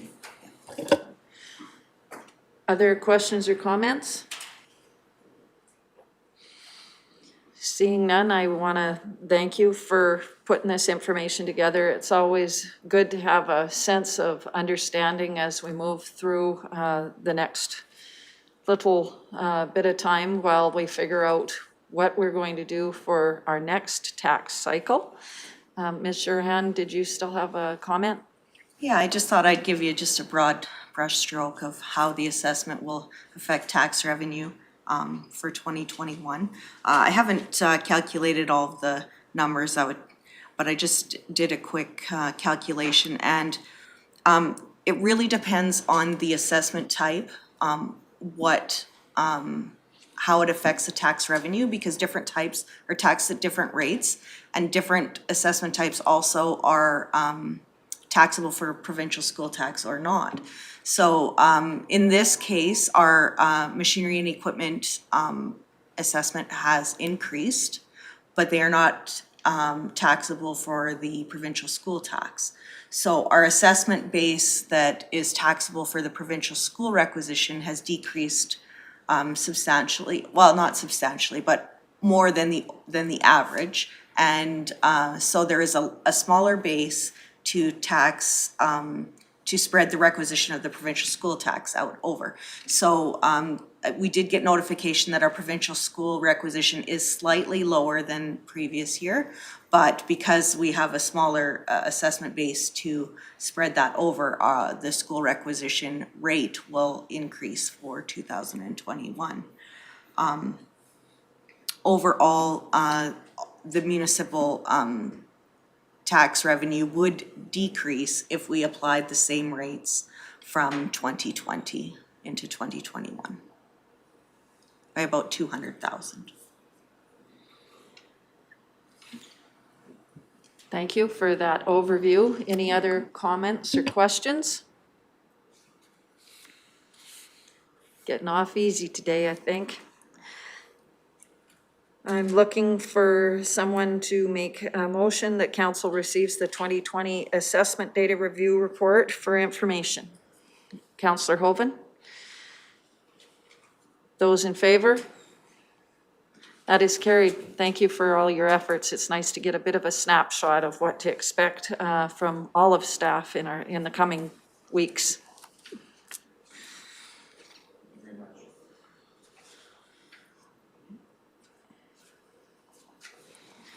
That brings us then to 8.1. Oh, 7.2, sorry. Now, there seems to be some confusion about that. I know that we originally said 7.2 for this broadband workshop. Would it be better to have that after the broadband project report is where I was looking at? Would that be acceptable if we moved it to after the broadband workshop, or workshop agenda item to after the broadband project report? Would that be acceptable? And just looking for a thumbs up on that before we move forward. Okay, so we'll move it to after that report. That then concludes corporate services, and that puts us into the CAO office. 8.1, notice of motion, request for province of Alberta to eliminate public health COVID-19 restrictions. Mr. Emmons?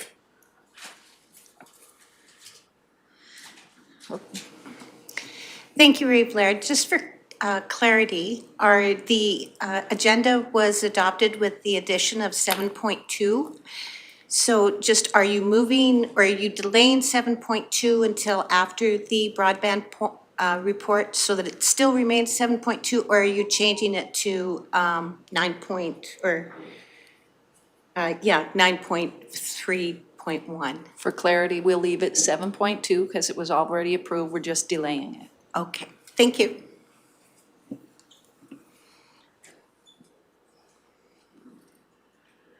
Mr. Emmons, 8.1. Thank you, Reeve Laird. So 8.1 is regarding the February 23rd, 2021 notice of motion put forward by Councillor Swanson. The staff recommendation that council consider Councillor Swanson's notice of motion to draft a letter to Premier Jason Kenney requesting the immediate easing of COVID-19 public health restrictions due to the negative impact these restrictions have on the economy and people's mental health across the province. So the background on this agenda. As COVID-19 pandemic continues, mandatory measures are in effect province-wide. And I believe we all heard the news this morning that phase 3 was not moved into and the current restrictions remain. Currently, there are 12 active public health orders to limit the risk of COVID transmission that include restrictions for gatherings, masks, business operations, long-term care home visitors, public access to business, schools, and places of worship, as well as physical distancing. The Government of Alberta's plan to gradually ease public restrictions, a path forward outline how restrictions will ease in steps over the coming months based on hospitalizations as benchmarks. Growth of cases and variants of concern also guide the government's decisions to further ease or increase restrictions. As of March 8th, Alberta reached step 2 out of the 4 steps, with restriction changes expanded to include retail capacity increased, banquet hall, community halls, conference centers reopened with restrictions, college and university, athletics, adult performance activities. Moving between steps will happen at least 3 weeks apart to assess the impact on cases. Balancing the responsibility of public health, safety, and mental health, well-being, and economic prosperity is challenging for the government. Restrictions are known to have wide-ranging effects on the health, economy, and social well-being of populations, and the challenge is weighing the economy and mental health costs against the risk of spreading the disease, overburdening the healthcare system, and loss of lives. These are numerous research studies and statistical data available that show direct and indirect costs of COVID. However, it is yet to be determined if there are alternative measures to restrictions that will work effectively to support public health, safety against COVID. Also known at this time is the impact of COVID vaccines on the reduction of the restrictions. Recently, Wheatland County Council passed a motion to discuss drafting a letter to Premier Jason Kenney, provincial members of Parliament, and members of the Legislative Assembly to request further easing of restrictions due to the negative impacts these restrictions have had on the economy and mental health of our citizens across the province. On February 23rd, Councillor Swanson introduced a notice of motion for Council to consider the same course of action. Any questions or comments? Councillor Swanson. Yes, thank you very much. For me, this is a public health orders, but I'm very concerned about the small businesses that is happening. This is impacting our economy in the smaller ways. And we all realize that the 80% of our economy is built with small business.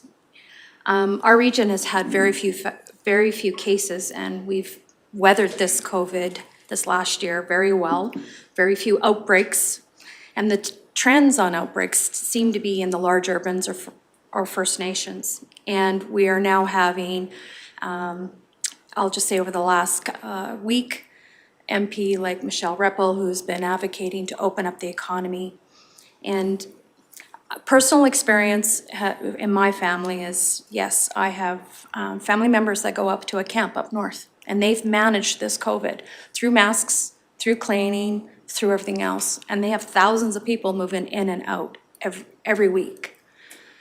And their workforce is from across the country. It is not and they're managing their having fewer outbreaks. So again, this is region specific. I think the county government should be looking at if you've had a very clean, or not clean, have had a very limited amount of cases, positive cases, I think we should be encouraging them to be on a region by region opening up, not necessarily a full mass scale of the province, but at least he should be considering region by region, central region, north, south, whatever. So that's where I stand on that.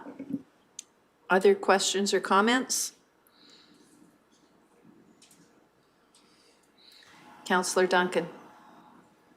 So Councillor Swanson, with a region by region, it's still, there's urban, like in central region, we've got Red Deer versus other, and even I see some big differences between counties in the central region even in numbers. So it's obviously difficult for the province to certainly make a rule that fits all, one size fits all, other than going with the restrictions. But they haven't really shown much inclination or ability to, allow things to be different within smaller sub-regions or areas. I'm not sure. Won't there be a lot of pushback at the provincial level if they start showing some favoritism, if it were that, to say Rocky Mountain House versus even a Pinoca or a Red Deer or something? Much to think about. Councillor Hoven. Oh, no, my light was on. I'm still gathering my thoughts. Okay. Deputy Reeve Vandermeer. Thank you. Just a couple of comments. We're seeing, as mentioned here, the province commented on restrictions just this morning.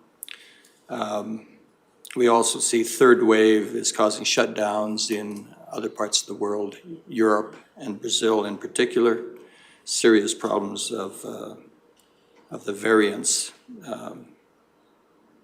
increasing the difficulties. And I believe the province is very much aware of the issues and are striving to ease restrictions just as quickly as possible. And I think that it would be wise for us to let them continue to guide this pandemic based upon the data and the experts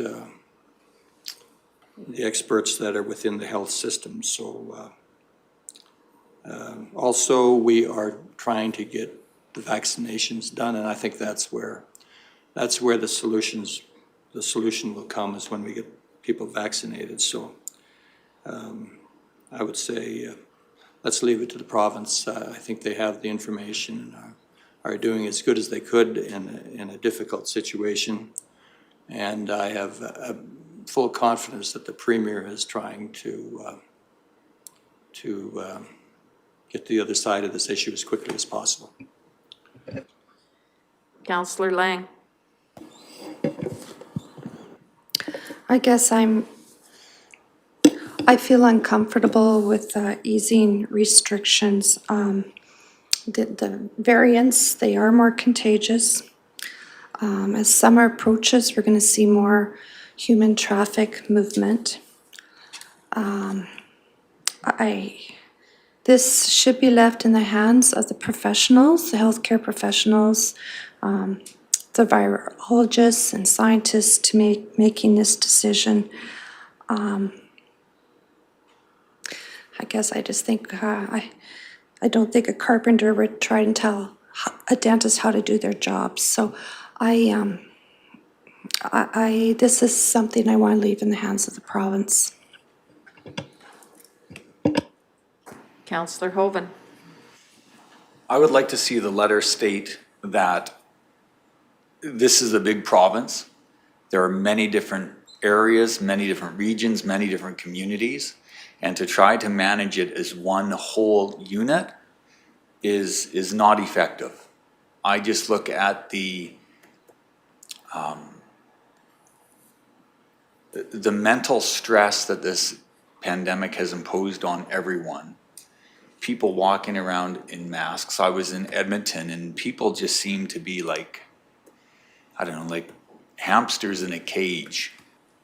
And I think there is enough pressure being put on the province to impose more restrictions, primarily focused on the major urban centers where people are concentrated. We need to have a rural perspective saying people are not concentrated here. The vast majority of the residents of Clearwater County live a life of self-isolation. And our risks are different from people who live in a highly concentrated urban population. And we should not be treated the same as those living in a highly concentrated urban population. There are many, many differences between Clearwater County and Edmonton or Calgary. And do not try to manage us the same. I totally agree with following the science and following the experts, but we need to get that point out that we are different from many of the urban areas, and we should be treated differently. Councillor Swanson. I just wanted to reaffirm that I'm not an anti-masker, I'm not an anti-vaccine, whatever. Those protocols still need to be in place. I am strictly coming from a viewpoint that we need to open business. We need, and let those businesses, should they decide to limit the amount of people they want in their business, their stores, that is up to them in that regards.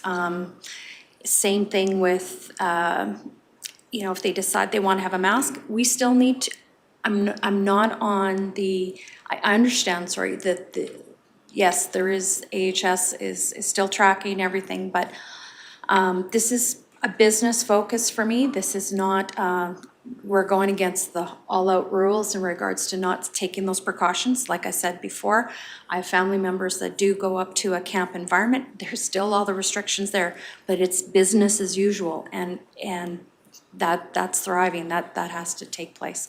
So, and I appreciate the comments from all of council, and I think that we should still encourage the county government to reflect on the small business. And yes, I agree with Councillor Hoven's comments in regards that the rural areas are very different than the urban high density. And I'm looking ahead too, like, yes, it is summer. Yes, we're gonna have inundated with a lot of people coming out camping again. We are, for the most part, self-isolating.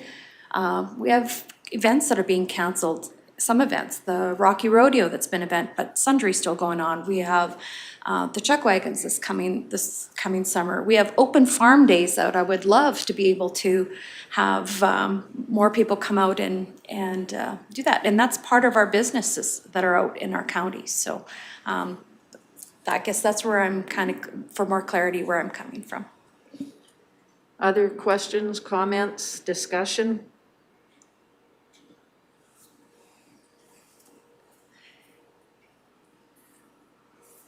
Well, we have an opportunity here to remind the province that one size doesn't always fit all, while we also understand the importance of the science and the importance of wearing these masks and sanitizing, etc. I'm not hearing Councillor Swanson asking for take it all away. I'm hearing a plea for our small businesses, and I believe we all recognize that as an important aspect of our community that we need to advocate for as well.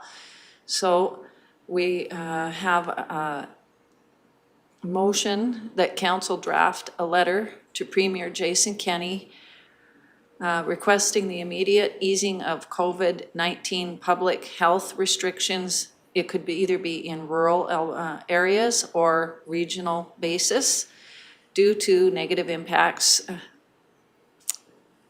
these restrictions have on the economy, particularly small businesses, and people's mental health. How would you like that worded? There's a little bit of massaging there. Would we like it to say in rural areas or regional basis? We're advocating, I would say, for our community. Regional. Rural or regional? We can add, can we say rural regional? Because we are rural regional. Okay. Blend that a little bit. Councillor Lang? You know, I understand this, but if the easing of restrictions adds a increase in COVID cases in our area, we don't have the resources in our healthcare system that the urbans have. Also, our rural area, we get a lot of tourism. And we all know what's happening in the West Country. A rural area like, say, Castor or Consort or something like that may be in a totally different situation than what we are. But we are a rural area that gets inundated with tourism.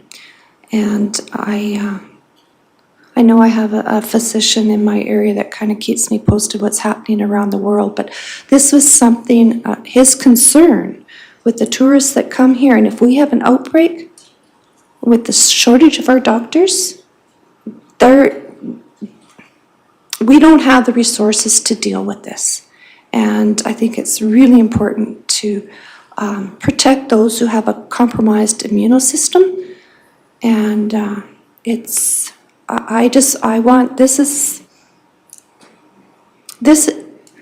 problem, I want to be left in the hands of our professionals that have all the data to deal with this properly. Other questions or comments? Perhaps we're stuck on easing of restrictions and we're just simply asking to think about the small businesses. Maybe it's in the wording. Did I see Councillor Lahi moving? Although I can certainly understand the mental health aspects of what we've been through over the last year and how the community has been disconnected for so long, I still do have the confidence in the province finding that balance between the overall health of our province and the economy. I know our province, our provincial government has been very focused on the economy in the past, presented with an unprecedented global pandemic and how they would respond to that. I think they've come up with a reasonable plan for easing those restrictions as we meet those benchmarks, and I'm still supportive of following that through as we go through the vaccination process in the very near future, and hopefully those restrictions can be eased more quickly than even we had anticipated up to now. So I am still supportive in what the province is trying to accomplish. All right. Other thoughts or comments? If not, Councillor Swanson, is this your motion? And if so, would you like me to read it out? Please do. Sorry, thank you. The council drafted a letter to Premier Justin Kenney requesting immediate easing of COVID-19 public health restrictions in rural areas on a regional basis with low COVID case counts due to the negative impacts these restrictions have on the economy, particularly small business and people's mental health. All right. Any other questions or comments with regard to that motion from Councillor Swanson? All right. Those in favor? Those opposed? That is 2 to 5. It is defeated.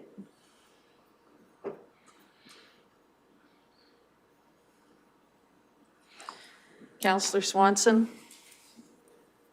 I absolutely understand the need to work with our, and I believe all of our council does, for our small businesses, large businesses, and the mental health.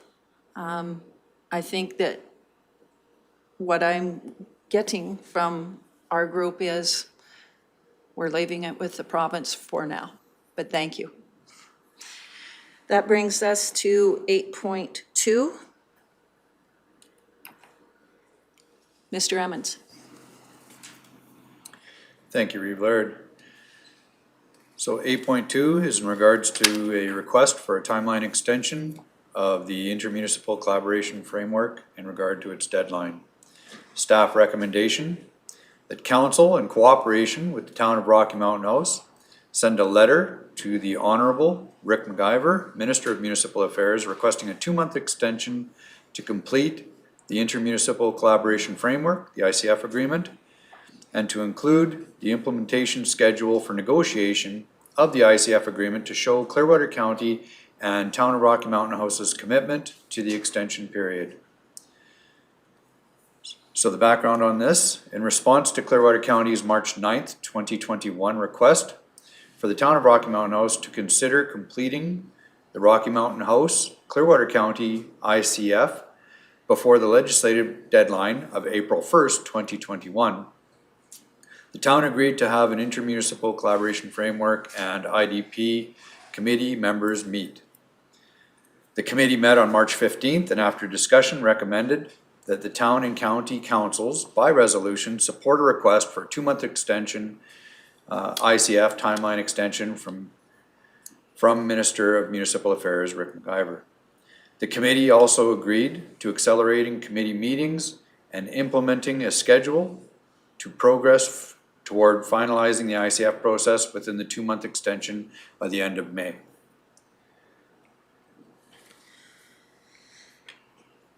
All right.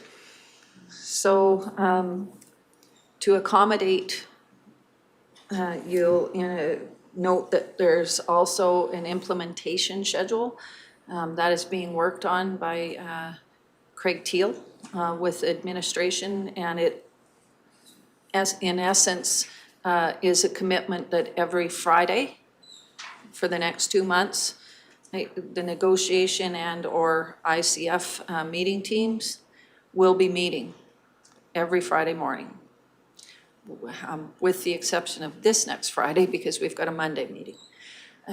So that is the level of commitment that is going to be put forward to the province. We recognize the deadline is April 1st. It is still entirely up to Mr. McIver to decide if he and his office will grant it. If not, it means we're into mandatory arbitration.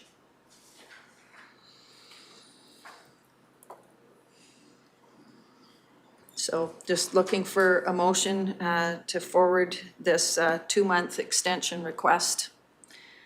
Deputy Reeve Vandermeer? I'll make the motion as described here. All right.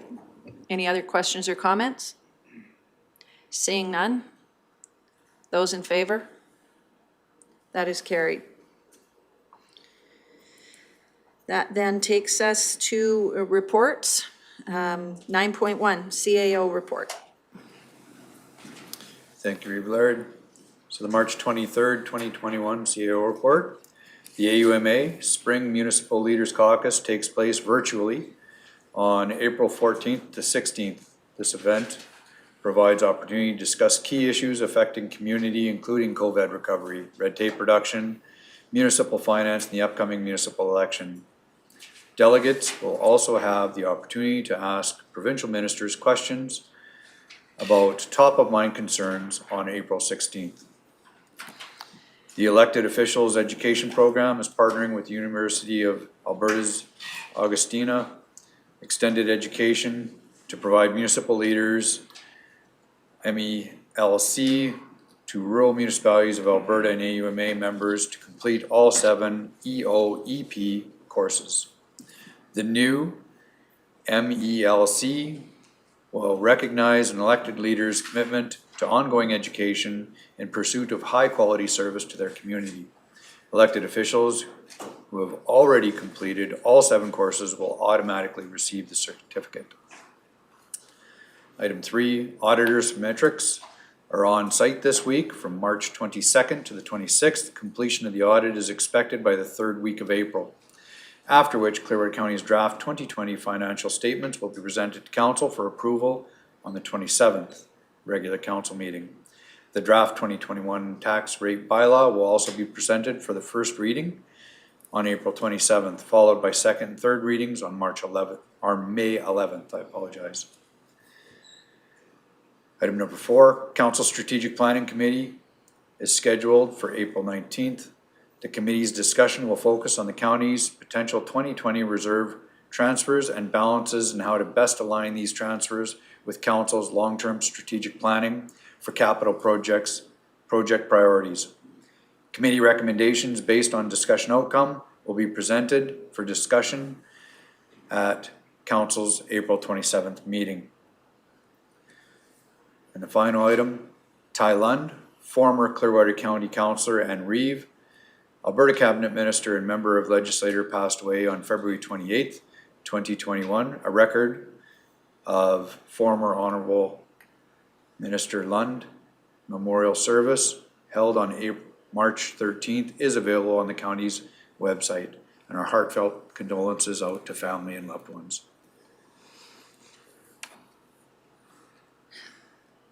Thank you for ensuring we have Mr. Lund's recording available on our website.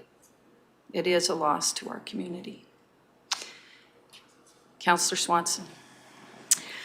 This is just going back to number 2 in regards to the EOPEP program. Is this something that we need to check up on ourselves, or could I ask maybe Tracy Lynn to look up as far as those of us that have completed and what we need left, if you don't mind?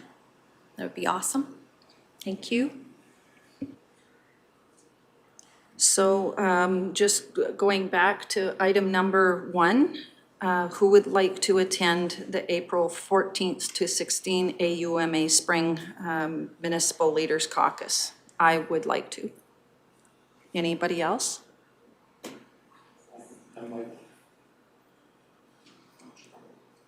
Others? So we'll be looking for a motion for those of us to attend.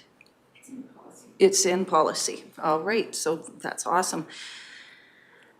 Any others? With regard to the elected officials education program, it is my understanding from this that there will be a certificate sent forward. Will it come directly to the individual or to our municipality? To the individual. Okay.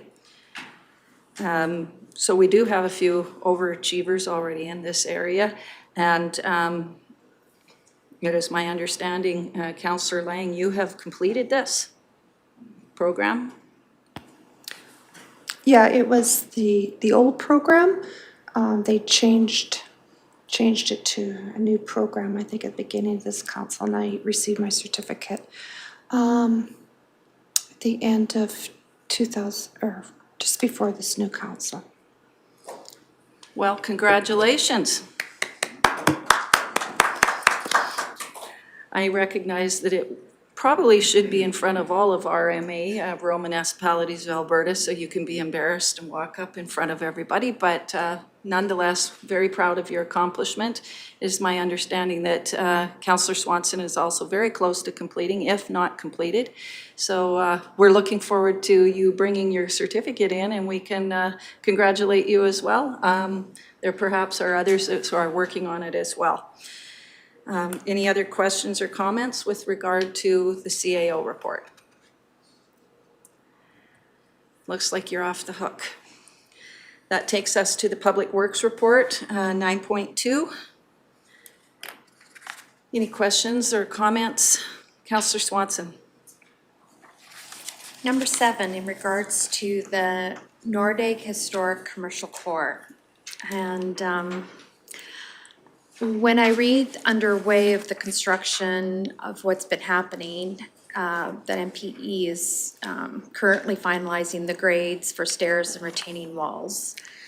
I guess my question will be, and unfortunately, Mr. Hansen's not here, but maybe Mr. Emmons can answer this for me. Was this plan done according to the old Nordig plan, or was this, where was the plans? Because I know personally we had our own workshop on Nordig and back in December, and it was in regards to more residential than it was on the commercial core, as far as my recollection is. I guess I'm looking at the fact that we had talked about as a council as a more walkable community, and so I was hoping that those plans would have maybe come for us to talk about, because I was looking that when I see stairs and retaining walls, my image is Main Street Rocky, so I didn't want to correlate the two, sorry. But, so maybe you can answer my question in regards to when and where those plans came from. Thank you for the question, Councillor Swanson. So yeah, the Nordic Development Plan is an outline plan. It doesn't carry forward the detailed design that's required to make each lot developable. So what the retaining walls and stairs will do is accommodate each, as it's subdivided, each developable lot.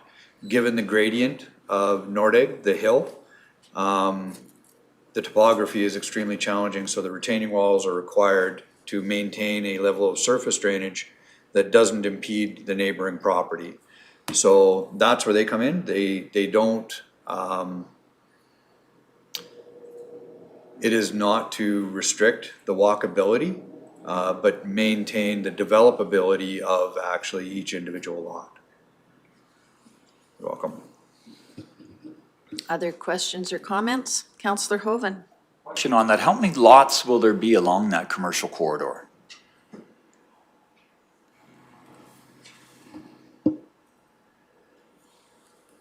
And do we have an approximate time that we will be putting those up for sale? Like, is that this fall, or is that pushed back even another year? So, Councillor Hoven, to answer your first one, how many lots? To give you an exact answer, I would ask for time, but going back in my memory, I'm recalling approximately 8 per side, 16 of the commercial lots to accommodate that tourism type traffic, coffee shops, that type of thing, just along the commercial core Main Street. As far as timelines, we did lose a year. Some of the pre-existing buildings, with council and administrative efforts to save them, cost us a year. The servicing had to be delayed to check out alternative options. So it will be next year before they come online for sale. You're welcome. Other questions or comments with regard to the Public Works report? I have a couple, of course, near and dear to me, Leslieville Public Services Building. It's in my area, so there's a couple things there. It says in here that the water system was fixed. What was wrong with it?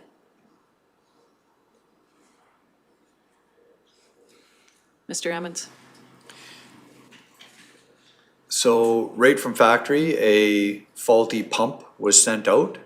When it went to be tested, it was seized, and this was fully covered under warranty and replaced, including labor, by the contractors.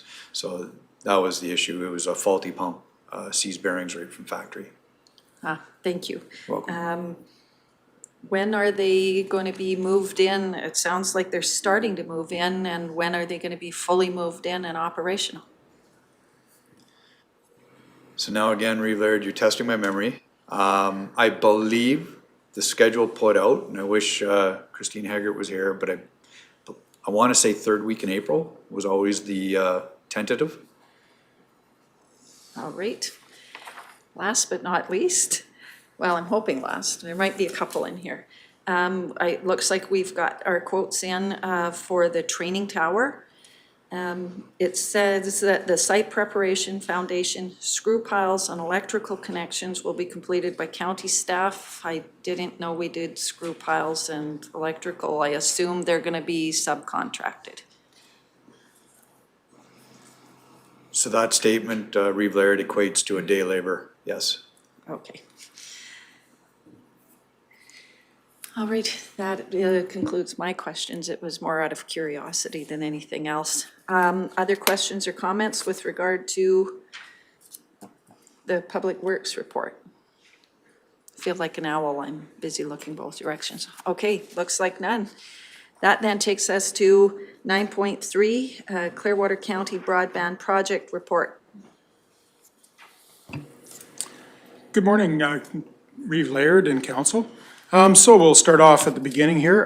The Universal Broadband Fund, we applied for it. We made all the deadlines and were completed on time. Thanks to our engineering firm and a lot of work from Tim and myself, to say the least. Next thing was the open access policy. Draft policy was reviewed by council on the 26th of January and approved for to contact the RSPs on, and we released that March 16th, 2021. And here's sort of a screenshot of what was released onto the website. And we've also released it on, Facebook, Twitter, etc. Many communications, media. We'll go to the materials and electronics. We had purchased 350 kilometers of standard, industry standard microduct ordered, and we've started delivery actually as of Monday.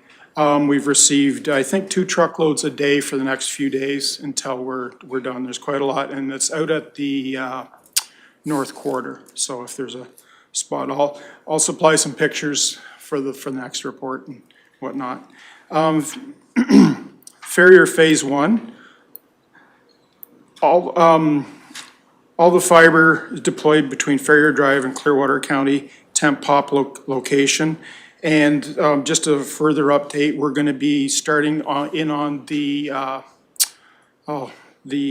museum out on the 26th to finish that, and so that should beat us before April to be finished, before April 1st to be finished for that phase of it, because if it goes into April, we have to do a bird study and some other things and some stuff that gets jumped through and maybe pushed till May or June. So we're really lucky the weather's been a little warm.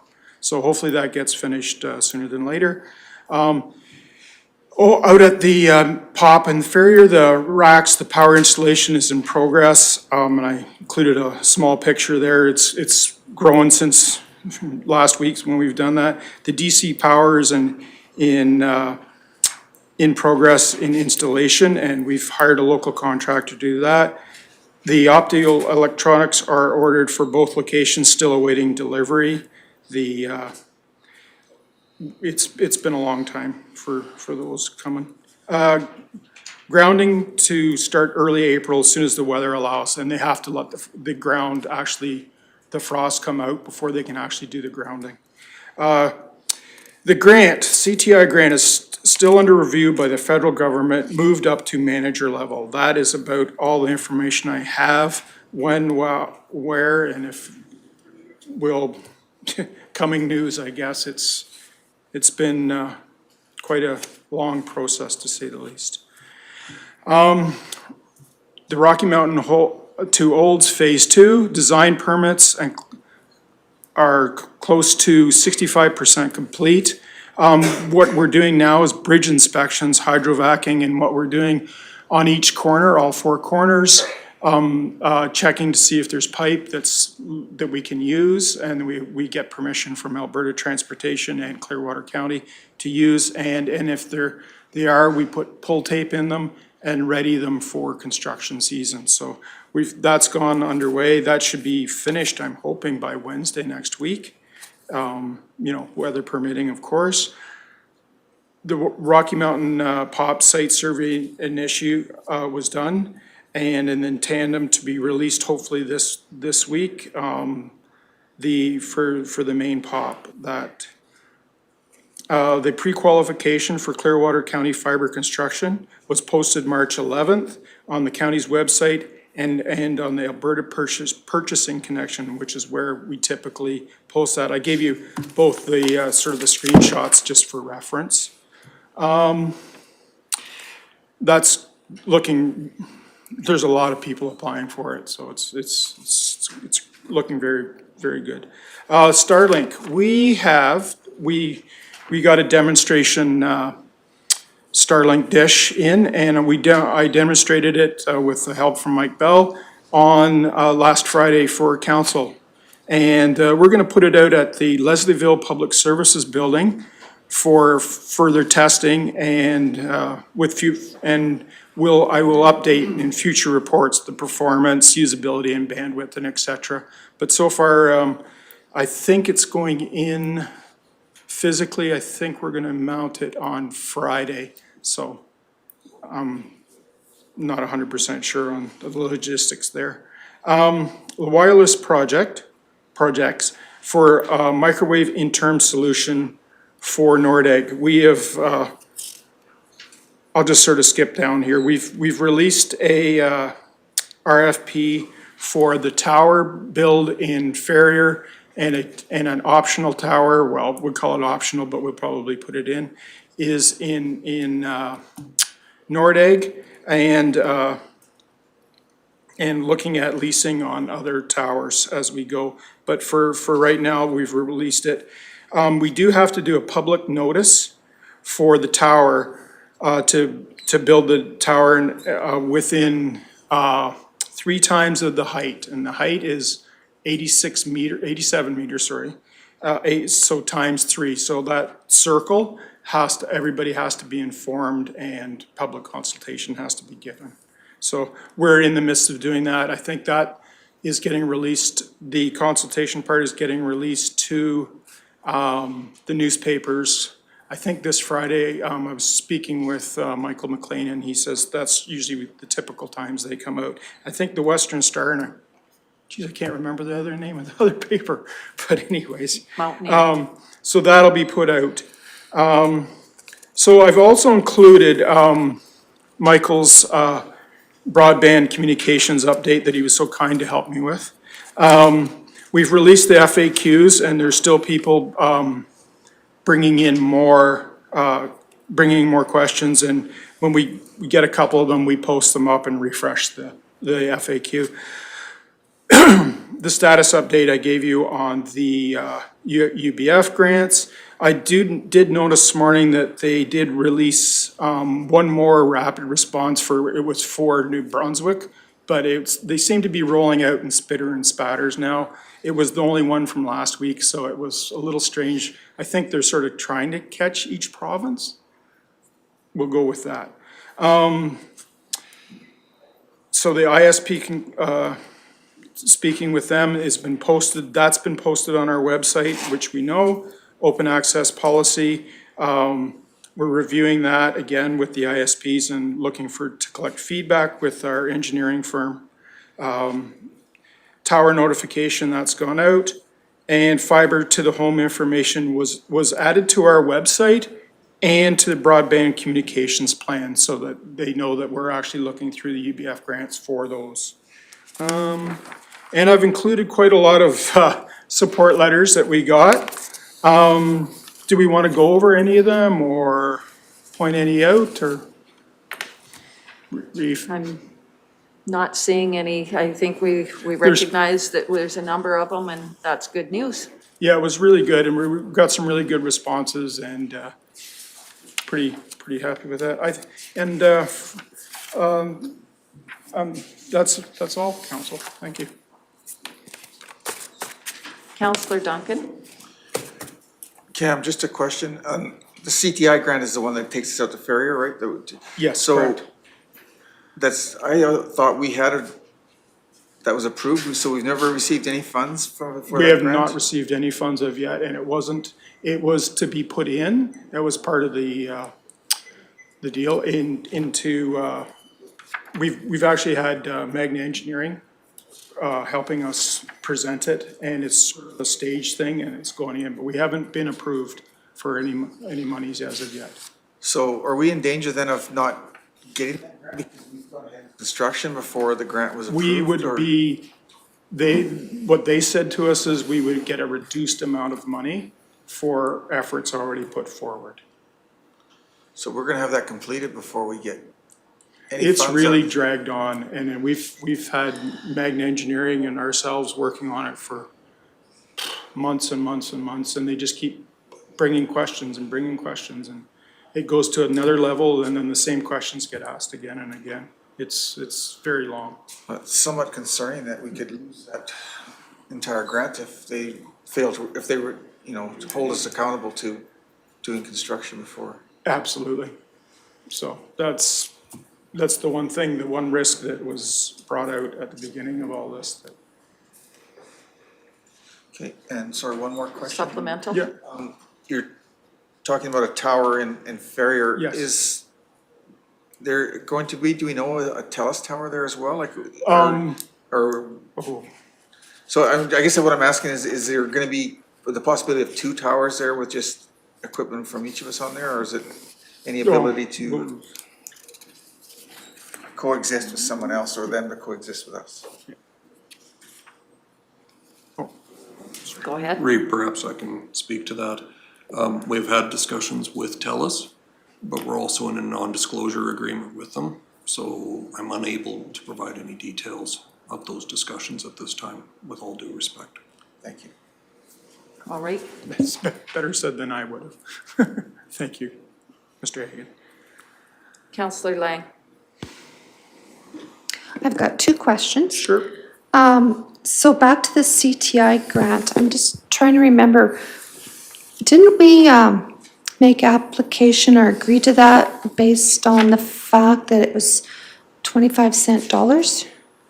I'm not sure. I can't remember quite back at that. So Mr. I know Hagan. Mr. Hagan. Thank you, Reeve. Information was provided to council before council made its decision to take on the Ferrier project and have administration proceed. As council may recall, the part of the attractiveness of the Ferrier project, which has now become phase one of our overall backbone project, was the fact that there was a CTI grant available to another ISP. And we did receive permission to have that transferred, that application transferred into Clearwater County's name. And as Mr. McDonald's pointed out, it's been an ongoing effort to support that application, answer the questions, and patiently wait for approval from the federal government on that. In the meantime, it was council's desire not to hold back on the project, but proceed. And so it's a double-edged sword. The more we accomplish in terms of rolling that project out, which will ultimately serve as the pilot project and a valuable source of information to support our business plans and council's decisions going forward, it also potentially could reduce that amount of funding if we haven't spent, or if we've already spent the money by the time we get approval, if we get approval overall. Okay, but my question, was it 25-cent dollars that we were under the understanding? I believe it was at that time. I believe it was up to 75% funding. Yeah, that's what I kind of remember too. Okay, second question has to do with the ISP collaboration.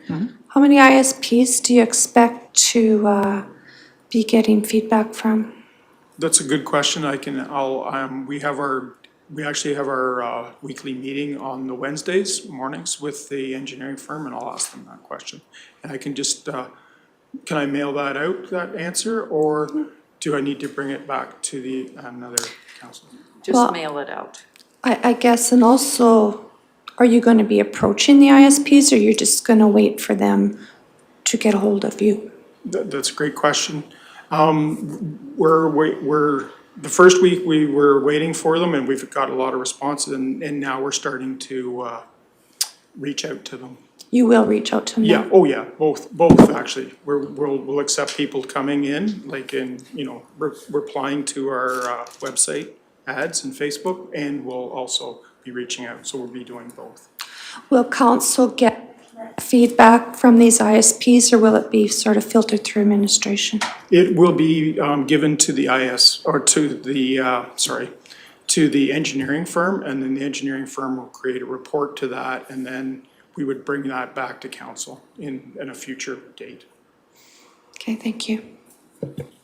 Councillor Hoven. My question was about the timing of that report. I see in the report, it's 3 weeks for the ISPs to get, to contact IBI. Yes. So that makes the deadline about March or April 7th. And then how long until we see the results of that? That's a good question on that. We hope into mid-April, beginning of May in that area, just because of responses and timelines to talk to each ISP. Some may take a long time to talk to them, and sometimes you may be able to interview 2 or 3 in a day, or you may be only interview 1. It's everybody's timeline, so you're really trying to gather a lot of different moving wheels. So I'm hoping before May, you know, and I will, at my next updates, I will inform council of timelines for that a little bit more accurately. Okay, thank you. Thank you. Other questions or comments with regard to the broadband update? Having 15 or 16 letters in here of support is phenomenal. It's nice to see them. And Reed Laird, we actually have more, but we were only allowed to put in 15. So we actually did sort of try to jam in a little more than we were allowed. And we do have quite a lot more. And I've brought them forward in other meetings that we have more support from other ISPs and other people. So we have a few late arrivals too that we just couldn't put in. But really, all in all, really positive. It's nice to see. Perhaps there's opportunity to just build a little table and add it to the report. Probably takes up less space, but it is nice to see the letters themselves. Any other questions or comments? Seeing none at this time, I never like to stand between folks and their lunch. So we're going to break for lunch. We'll be back in 30 minutes.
All right, it is 12:50. We're returning from a lunch break.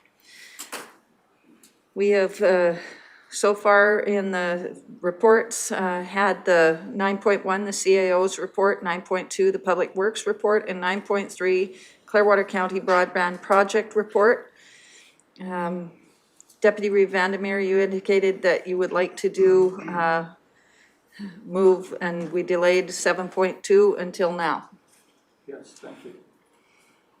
Perhaps you'd like to speak to your motion. Yes, my motion is to, is shown here.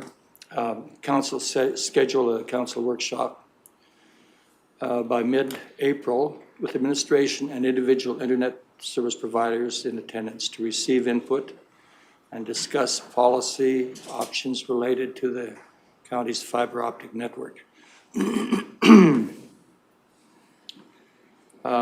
Specific questions and topics to be discussed. Firstly, what portion of the county's proposed network would you use?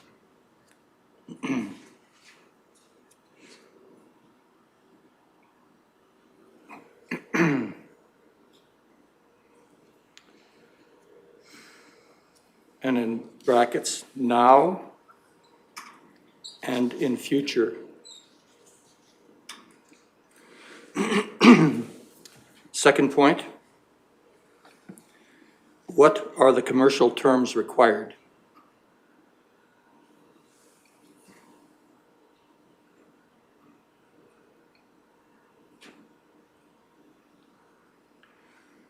Thirdly, what services would you provide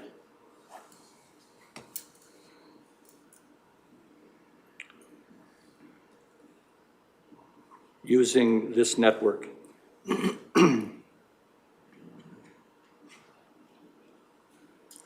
Fourthly, what services would you provide using this county network?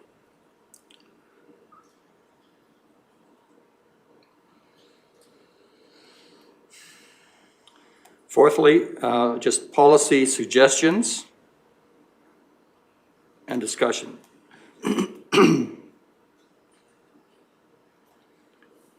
And lastly,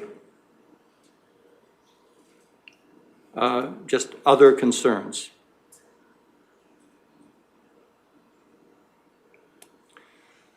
So what I'm suggesting here is that we select 2 dates, mornings perhaps, 2 3-hour windows. And, you know, I'm sure administration can advise. I think, you know, we have less than 10 ISPs that'll probably respond to this in rough terms. But try to provide 1/2 hour where each ISP is actually invited,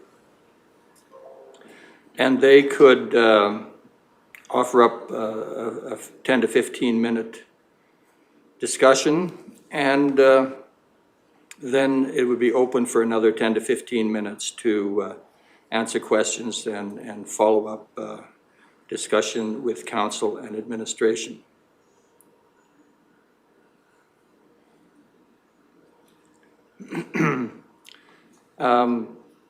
And the reason for this is that a number of councillors have been approached by ISPs and they've been expressing some concerns. And I think that a workshop structured in this way would enable everybody to be at the table, get their views listened to, and if there's any policy implications, they could be addressed through that process.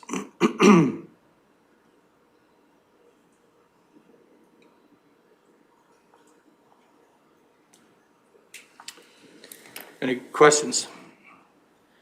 All right, so the motion is that council schedules a council workshop by mid-May, or mid-April, I apologize, mid-April, with administration and invited internet service providers in attendance to receive input from ISPs and discuss policy options related to the county's fiber optic network. Specific questions for ISPs and topics to be discussed as follows. 1, what portion of the county's network would you use now and in the future?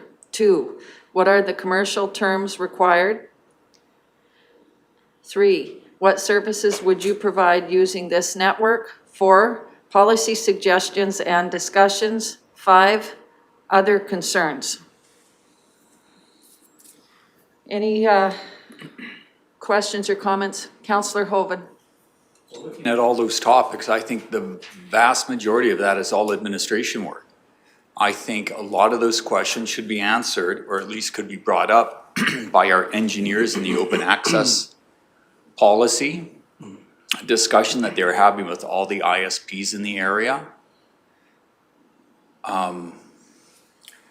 So that by mid-April, and you had said that the report coming back from IBI would be first or second week of May at the latest.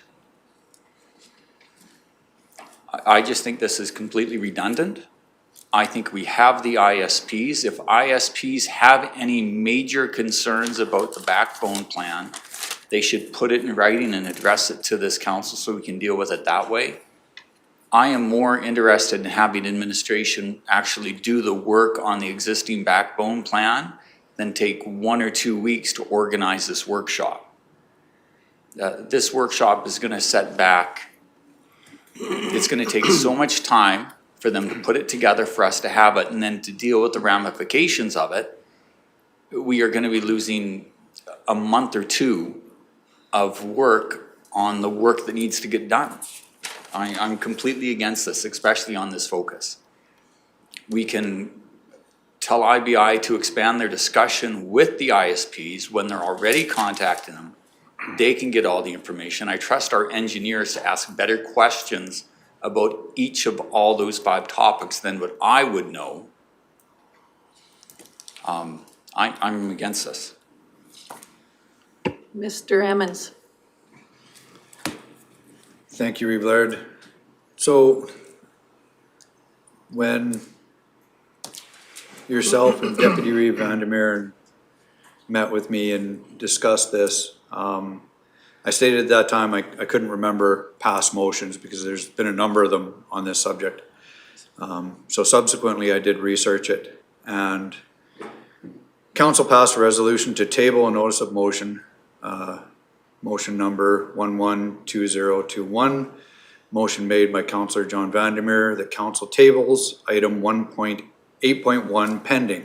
Number 1, outcome of meetings with prospective ISP providers and network operators. Number 2, presentation of administrative report on the county's broadband project to council. And number 3, completion of a council workshop on the broadband project. That was carried. And what I've found in this project is bluntly the push beyond administration, and it's creating confusion and frustration with staff, and it's becoming unmanageable. I find continually we are getting direction to build a house, then we'll design the house after it's done, let alone how do you wire it when you don't know the square footage of that house. And before that's done, let's build another house. You know, the test project isn't even completed yet, and council is interested in those numbers and bringing them forward. But we are already working on phase 2, and the confusion it's creating. And here we are talking about a workshop when we have direction, and it's entrusted to our consultant to engage the ISPs and do that very same thing. And again, I would trust very much that these questions should come forward from the qualified consultant forward to this council for conversation. So where does that leave me as your employee to direct my staff? Put a pin in this project, because we're paying a consultant to do this, but we're gonna preemptively hold a workshop, and I'm not sure what that looks like respectively. I think perhaps a workshop to define this project, period, may be more beneficial. And then it's an identifiable task that staff can grab and do. This is not productive.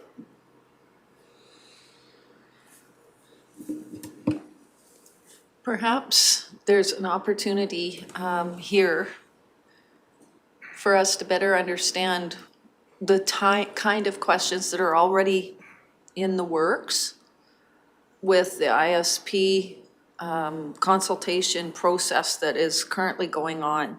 And I know that backs us up a little bit back into your report. Without, you know, getting all 11 herbs and spices part of the information, could you give us in generalities, easy for me to say, what type of inquiries are currently underway with the ISP discussions that are happening already? Looks like Cam's ready to go. Okay. Well, I can gather a list of questions they'll be asking, and I know there's part of it is an open forum for them to speak freely. So, but I can gather some questions. To forward them to you, would it be via email or at another council meeting? I guess I'm asking Mr. Emmons.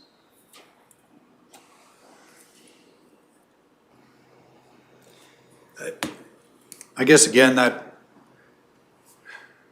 from my perspective, respectfully, Reeve Laird, my expectation would be that staff does have our qualified people formulate those questions and challenge those ISPs with appropriate questions, and we bring that forward. Even council getting down into what are the questions, I guess I'm having trouble, how deep in the pond does council want to get from governance into doing? And it's handcuffing staff. I don't know how to direct them anymore because decisions change, or it's not the vision of one councillor. Because bluntly, there's 7 councillors with 7 different visions of broadband. None are exactly alike. And we can't appease all 7, it has to be a motion. And the only reason I'm being this blunt, because I believe this project is this important. And this is going to kill this project. If we don't get direction on what council wants, and then we administer it that plainly and that definitive of a line, again, respectfully, for us to spend staff time supplying what questions our consultant will ask ISPs, I haven't even asked that. To me, Cam, take care of that. I don't go that deep into the pond. And it's convoluting this project. It'll be the death of it. And that's a fear for me. Thank you for sharing that and clarifying it. For me, it was more of looking, are these questions going to be covered? And the assumption is, yes, they are. It can be that simple for me. Because I look at number 5 point and I go, I don't want to just know their concerns. I want to know what else they can bring to the table and offer. And I'm sure those conversations are happening. You know, what opportunities are there? Other councillors? I'm kind of leaving you for last, Deputy Reeve. That's fine. Councillor Lang. I guess to be honest, I am really torn on what to do here. I've had ISPs approach me and they have ideas and they have concerns, and it's more than one ISP. And I have been asking for about a year, to get the ISPs here, to hear from the ISPs, and they're wanting to get in front of council. And between council and them is administration. And they want to talk to all of us. And I don't want to kill the project, and I don't want to slow it down. Just want to do the right thing, and we need all the information, and we need to hear some of their ideas. And I guess if I could be guaranteed that their ideas are going to get here in front of all of us, that would be great. But I just thought we'd have a chance to meet with the ISPs long before now. They've always been part of our project. They're, in order for us to decide what to do and how to carry this project forward, we need to actually communicate with those that are part of this, their end service providers. And if we don't know their needs, how are we going to have a useful project? I don't want to spend money for nothing. And so councillors we're being approached by SPs that want to talk to us. And I think it's just concerns. And I think they are feeling that their concerns are kind of getting blocked at the administrative level. I'm just being very blunt. Councillor Swanson. Thank you for your honesty, CEO Emmons. I appreciate that. This, nothing more for me, more important for me to see this going, but I'm rereading our policy statement, and in there, I don't see anything where councils are making the decision, future or this present one. So to me, it's whether we're in the seat or not, this policy has to carry forward to the next council.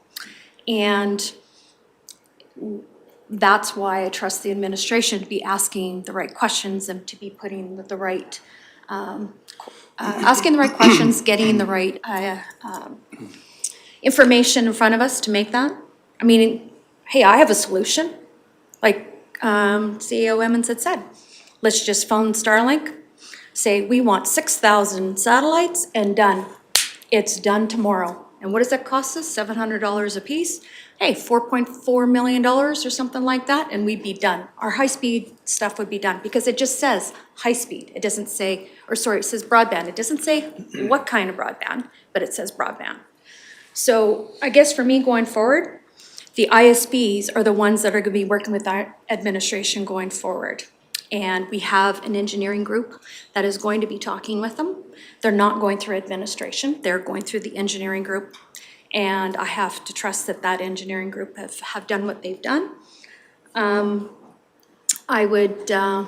We're waiting on a UBF applications too right now, and looking at the Service Alberta recommendation letter. I mean, our project is $1.8 million. I mean, there you go. I mean, that's the project that we're applying for. So to me, we are doing what we have to do in incremental steps. I don't want to waste our time in regards to another workshop. I feel that our administration needs to do their job and keep going forward. And we are definitely, this motion to me puts us into the other pool, and it's too deep. I don't like treading water, so I'll just stick to my governance pool, and it's hopefully the shallow end. So anyways, so I'm against this motion. Other comments?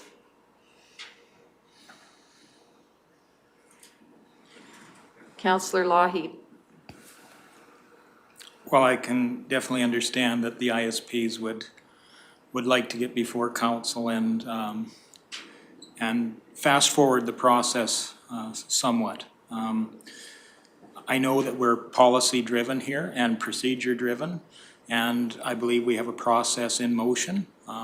Let's let the machine work, and I think the results will be obvious in the future as long as we let the machine work. If we start to detract or create fast forwards, I think it will only detract from the overall success of the project. Councillor Duncan. I would agree that I think it's been very slow in coming to consult with the ISPs and get, feedback on what, although that's been part of our information from a long time ago, because some of them were involved in some of the initial work we did back starting in 2013 as well. They were part of that Clearwater County Broadband Committee that we had then. I do think that it's entirely appropriate if ISPs are approaching counselors, that they would pass that information on to administration. I think that we do that now with all of our complaints or requests or information that's sent to us from members of the public about our programs and services. So staff have always been pretty good, I think, at trying to incorporate those concerns as they're passed on. I think the ISPs are feeling frustrated, just as many of us are, that our wheels turn slowly. That's always been a fact of life for a government that we move very slowly. It's very difficult for people to have business plans at work that for them, when some of what they're some of what they're relying on is moving so slowly forward. Having said that, I would let administration continue on with this. I would, with the report, like to see, I guess, as part of the report, what the concerns are of the ISPs and if they're valid or not, and staff's perspective on how we can address those within our program. We do have to remember that we're trying to do this to be efficient here, trying to do this to provide something for our county, but the philosophy has been that we would not be giving things away, money away or anything like that. We're trying to own this network ourselves, and it's going to have to run in a way that, we're not looking to get all of our money back out of this, but we are investing in our county, but it still has to be a viable project. So I think we need to, like I said again, I'm disappointed that it's moved this slowly in terms of maybe getting together with ISPs and trying to figure this out, but I think we're getting there, and I want to see this go on hopefully with a May 1st feedback from what transpires here. Councillor Lang? I am going to say one of the concerns I have with this motion is to have the workshop by mid-April. I think that is maybe pushing it a little bit. I want to get, I'm thinking if we got the feedback from the survey, the ISPs and the report, and I would like a workshop, but I'm thinking maybe with the new CAO that would be an appropriate time, because that new CAO is going to need to be brought up to speed. So that's just a thought that came into my head. All right. I said unless there's other comments, I said I'd come back to Deputy Reeve Vandermeer to close out. And Thank you. I'll give you 5 minutes to close this thing up. Thank you, Reeve. Yeah, I think it's been highlighted here. There are concerns about the timeline. One comment that was made was that if we hold this kind of a workshop, we will lose a month or two. It's precisely to avoid losing a month or two that I'm proposing this workshop. We heard earlier that the data will be gathered up and we might get a report at the end of April, early May. We also are at a point where significant decisions are about to be made relative to construction and programs for the upcoming construction season. So I believe there's no more important time than to do this now by mid-April. And another reason for doing that, we have the benefit of having Mr. Emmons here during that time, who has been integrally involved with this throughout the phases of development.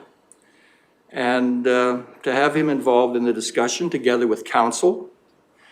Another point was made about, the engineers doing this. Well, again, the engineers should be here. Some of these questions or concerns or opportunities need to be discussed with the engineer, of course, and they would be doing this over this longer time frame. But, you know, we've been trying to get definition around this. We've tried to, you know, understand the business. And quite frankly, I don't, and I've studied this as much as anybody here. I still don't understand the business. And as a counselor, it's vital that I understand it if it's going to be approved and go ahead. I, and you know this, as much or more than anyone, want this to succeed and be a benefit to our community. So it's for that reason that this is important to bring everything together at one time, not drag it out over a period of time, and get into the construction decisions without a full and wholesome discussion and debate on anything that's outstanding. If we could just have the discussion, clean things up, and move forward, because we keep leaving tag ends on this discussion. So that's the intent of this, and it can be done in the time frame. The ISPs, again, given 2 3-hour periods, would have an opportunity to come in here. And the dates that came to my mind were, and you know, we can work this into the calendars, of course, would be March 30th and April 6th. Those are, I believe, Tuesdays, which is often an opportunity when they're not council Tuesdays. So that's my summary, is to bring everybody together. Don't drag this out. If there are any opportunities or things of concern, address both of those situations, and move forward with confidence into the construction season. Thank you. Councillor Lang. Deputy Vandermeer, would you consider, because administration is very busy with the ICFs right now, the negotiations, would you consider a friendly amendment to your motion for mid-May, end of May? I think that defeats the reason. I mean, the only reason I'm bringing it forward, I understood the other processes that were underway. The reason I brought this forward is that, you know, there will be important contracts, there will be important directional decisions coming up here. And if we don't have a full discussion, I guess I have a concern that some of the directions that we're heading in may be problematic. And I would rather solve a problem than blindly go into one. So that answer is no. Councillor Hoven. Just building on the deputy's comments, if you know of major concerns that deal with the backbone project, I would ask that you please share them with your fellow councillors. And if you have not brought them up with our administration, the major concerns, please put that in writing so they can all be dealt with.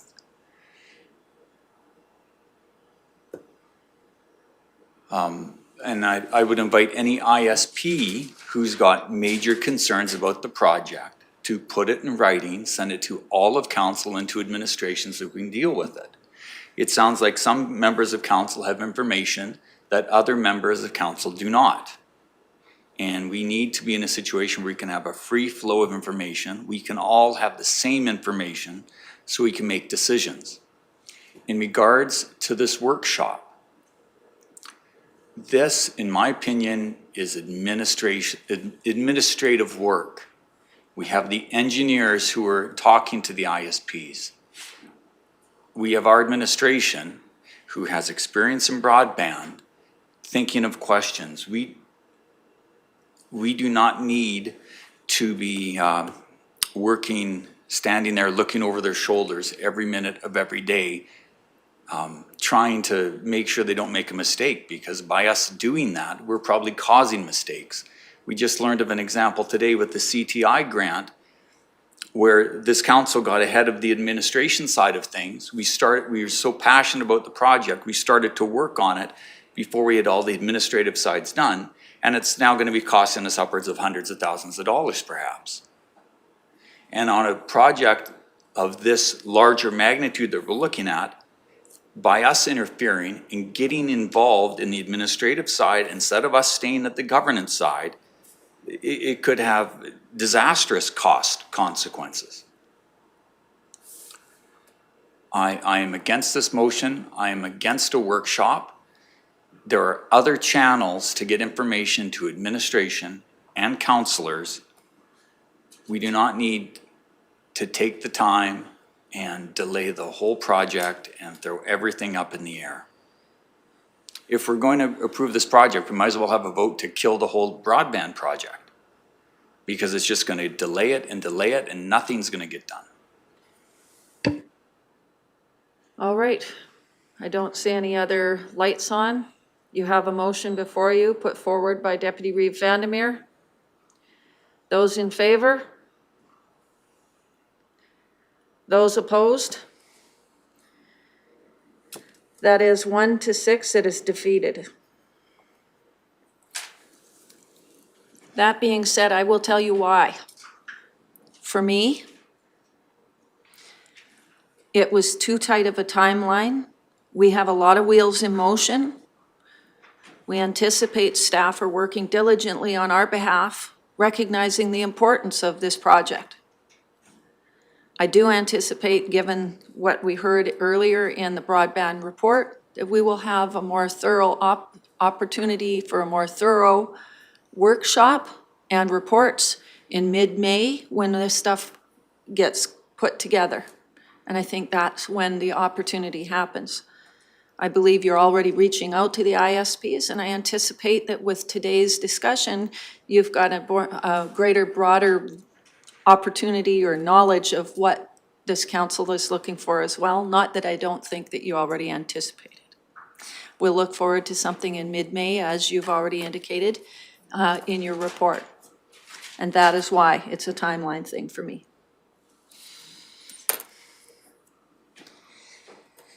Okay, that brings us to council reports. Just to change it up, I'm going to start at the other side of the room. Councillor Swanson. Other than the RMA convention, nothing more to report. Councillor Hoven. Nothing else to report. Councillor Lang. Just the RMA convention, but nothing to report. Deputy Reeve Vandermeer. Nothing to report. Councillor Lougheed. Very briefly, ASB met just last week. Unfortunately, the ag services, or the West Country Ag Tour, will be canceled this year just due to COVID restrictions and planning. And I think business carrying forward there, the ASB grant has came in. It's a little smaller than what it has been other years, but we're still being funded. And COVID concerns are modifying the weed inspection and notice program this year as well. And maybe Councillor Duncan has more to add. Councillor Duncan. Yes, we are learning to live with COVID, but we will be doing some weed notices this year, not extensive amounts, but we will be and may have to enforce some weed notices. Last year, there were no weed notices given out at all. So we'll see how that goes.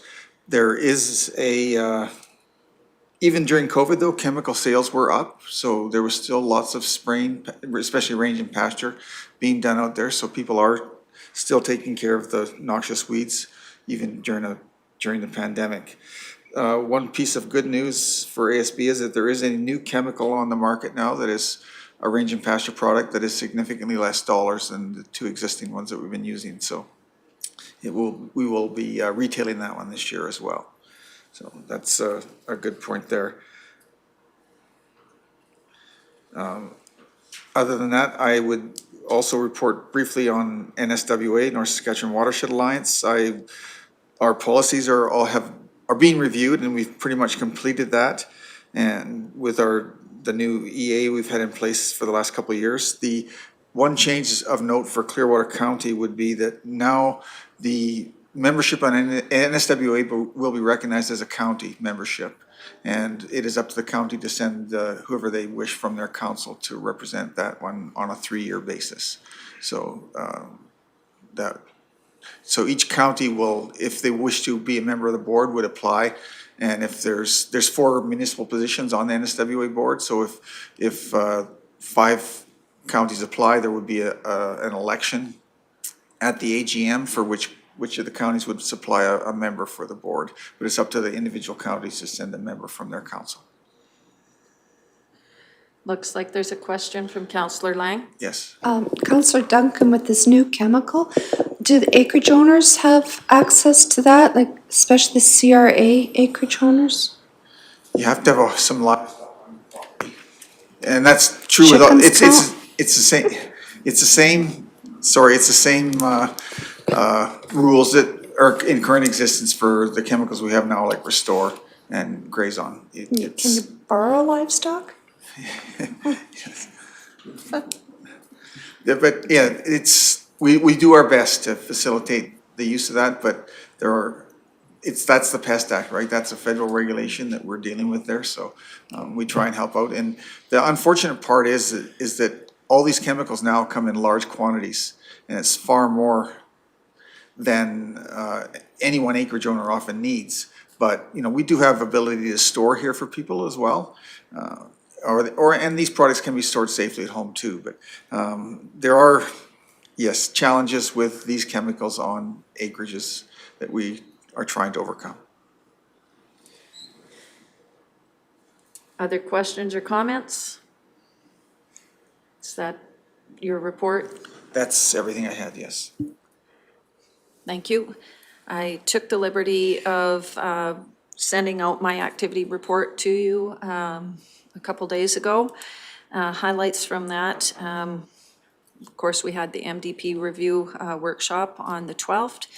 The 15th, we had an ICF meeting with ourselves and Rocky. I gave you some highlights on that with Rocky Mountain House. Of course, we had the RMA Spring Conference on March 16th and 17th.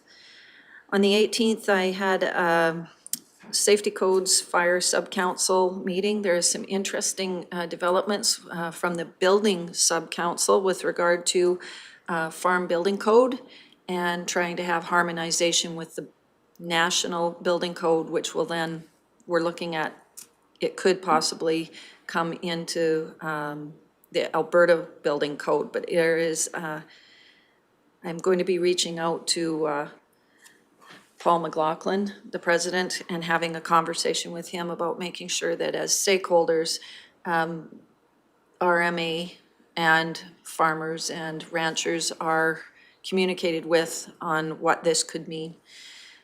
Apparently, there's quite a number of buildings that are constructed in the countryside that are more commercial or light industrial in nature.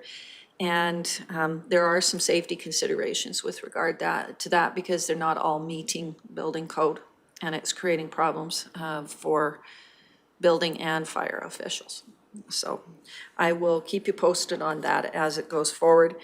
On March 19th, we had a negotiation committee meeting with ourselves and Rocky Mountain House representatives. I thought that was very productive, and we've got, I believe, a way forward. And that is my report.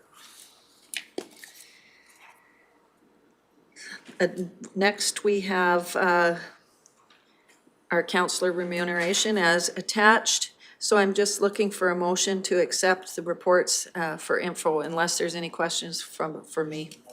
One question, Councillor. If I may,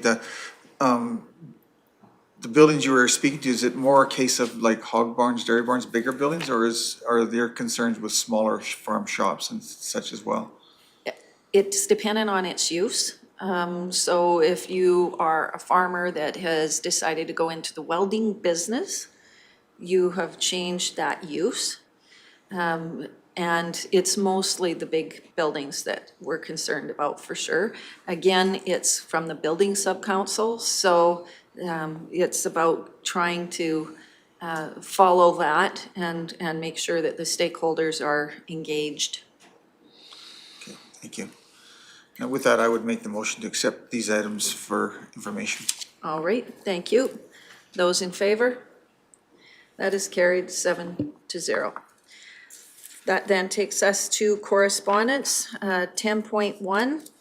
I'll let CAO Emmons walk us through correspondence. Thank you, Reeve Laird. 10.1 and 10.2 are related. It's just the fact sheets associated. So the government sent out notification of changes to the disaster relief program. It's now going to be a cost share with municipalities on a 90-10 split. That's definitely new. Prior to that, it was all federally majorly and then provincially funded. So now there's a municipal component as well. They've also attached limits, which is also new because it was pre-existing condition was generically. So that correspondence is attached. 10.3 is a handwritten letter we received from a local resident in regard to the coal mining, which council's dealt with. Are there any questions with regard to our correspondence? Mr. Duncan. Just wondering, Mr. Emmons, does this make it any easier to think for us to, say, relocate a road as opposed to repair it? Was there anything in this new plans that does that? I didn't read anything on the change of those conditions, because you're exactly right, Councillor Duncan. A lot of times, it would have been beneficial to take those monies and rather than enhance an old bridge, put it on a new alignment or change the road that follows the river, put it on the other side of the hill. So it's a one-time fix. It was the smart money, and that was never permitted in the past. It didn't get into those level of details at this. But I am hoping maybe with the change to include now municipal dollars, we might have a little bit of say. That might be a positive spin. You're welcome. All right. Councillor Lang. Mr. Emmons, can you explain a little bit more about this disaster recovery program? I'm just trying to think back to some episodes where disasters, I'm thinking of a flooding not too many years ago. And had these rules, this 90-10 cost sharing been implemented then, what would that have cost us? Any idea? Mr. Emmons. Going from memory, I believe the 2005 flood ran right around 21 million. 2005, we had lost or damaged 169 of 171 bridge structures. Bridge file 1963 was one of them. That's the James River Bridge, south of James River Store. That would be a prime example of Councillor Duncan's point. We were permitted to fix that to pre-existing condition. So a few $100,000 went into abutment stabilization, things like that. If that money could have been used towards a brand new structure, that would have been the smart money. The rules prohibited, but every flood is definitely different, and 10% sounds nominal, but again, that's why I threw out the numbers. In 2005, it was 169 bridge structures that were damaged or totally lost. Your average bridge structure costing between 900 and 1.1 million. times 169 can be substantial. You're welcome. Any other questions or comments? Seeing none, looking for a motion to accept correspondence as information. Councillor Lang? Those in favor? That's carried 7-0. Do we have any notices of motion? Councillor Duncan? Not really notice a motion, but we have had much opportunity to visit with or meet with Jason Nixon the last while, and there's been lots of questions out there in the community, around COVID, around development, around roads. We've never gotten through or had the opportunity to discuss this, development around roads that aren't up to county standard or considered a county road with the minister, and especially in terms of the West Country and development out there for recreation and tourism. So I don't know if that needs a notice of motion or just, I think administration has been following up to try and confirm some things with Minister Nixon. I don't know if they need anything more from us in terms of direction to try and, like a formal request to have a meeting with the minister, or with our MLA basically, not the minister so much. Mr. Emmons, perhaps it's just an administrative opportunity to reach out to Minister Nixon and ask him for, or invite him to our council that we'd like to have a conversation rather than a notice of motion. It can be virtual is fine too. Absolutely. Seems to be easier to get than in person. Seems appropriate that we ensure we have, have those opportunities to have conversations. Thank you. So that is more of a administration, and we don't need a notice of motion for that. All right, so seeing none, that then takes us into our closed session. It's my understanding we need to have a recess. No? Okay, I misunderstood. So looking for a motion to go in camera. Deputy Reeve Vandermeer? Those in favor? That is carried 7-0.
All right. It is 4:28, and we have just come out of our in-camera session. There are no motions coming from that. As always, I'd like to have a few closing remarks before we adjourn. Again, always a huge thanks to our staff for your continued efforts and support. You can find today's council meetings and highlights and video posted on our website. By way of reminder, our next regular council meeting is scheduled for April the 13th. April 2nd is Good Friday.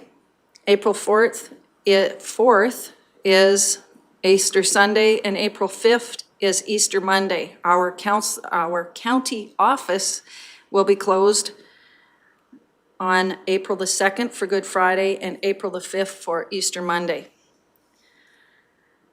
I'd like to remind everybody that Easter is a time of renewal and new life in each and everything. Both spring and Easter are times to be reminded that life never ends and love never dies.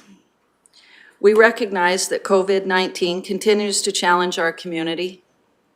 Please take appropriate precautions and stay safe. We're reminded that nothing lasts forever, just like no winter lasts forever, no spring skips its turn. Easter is truly the only time that it may be safe to put all your eggs in one basket. And that is surely something that any farmer knows. The greatest gift of Easter and spring is hope. May hope fill your life. With that, I'm looking for someone to adjourn our meeting. Councillor Swanson, those in favor? That is carried.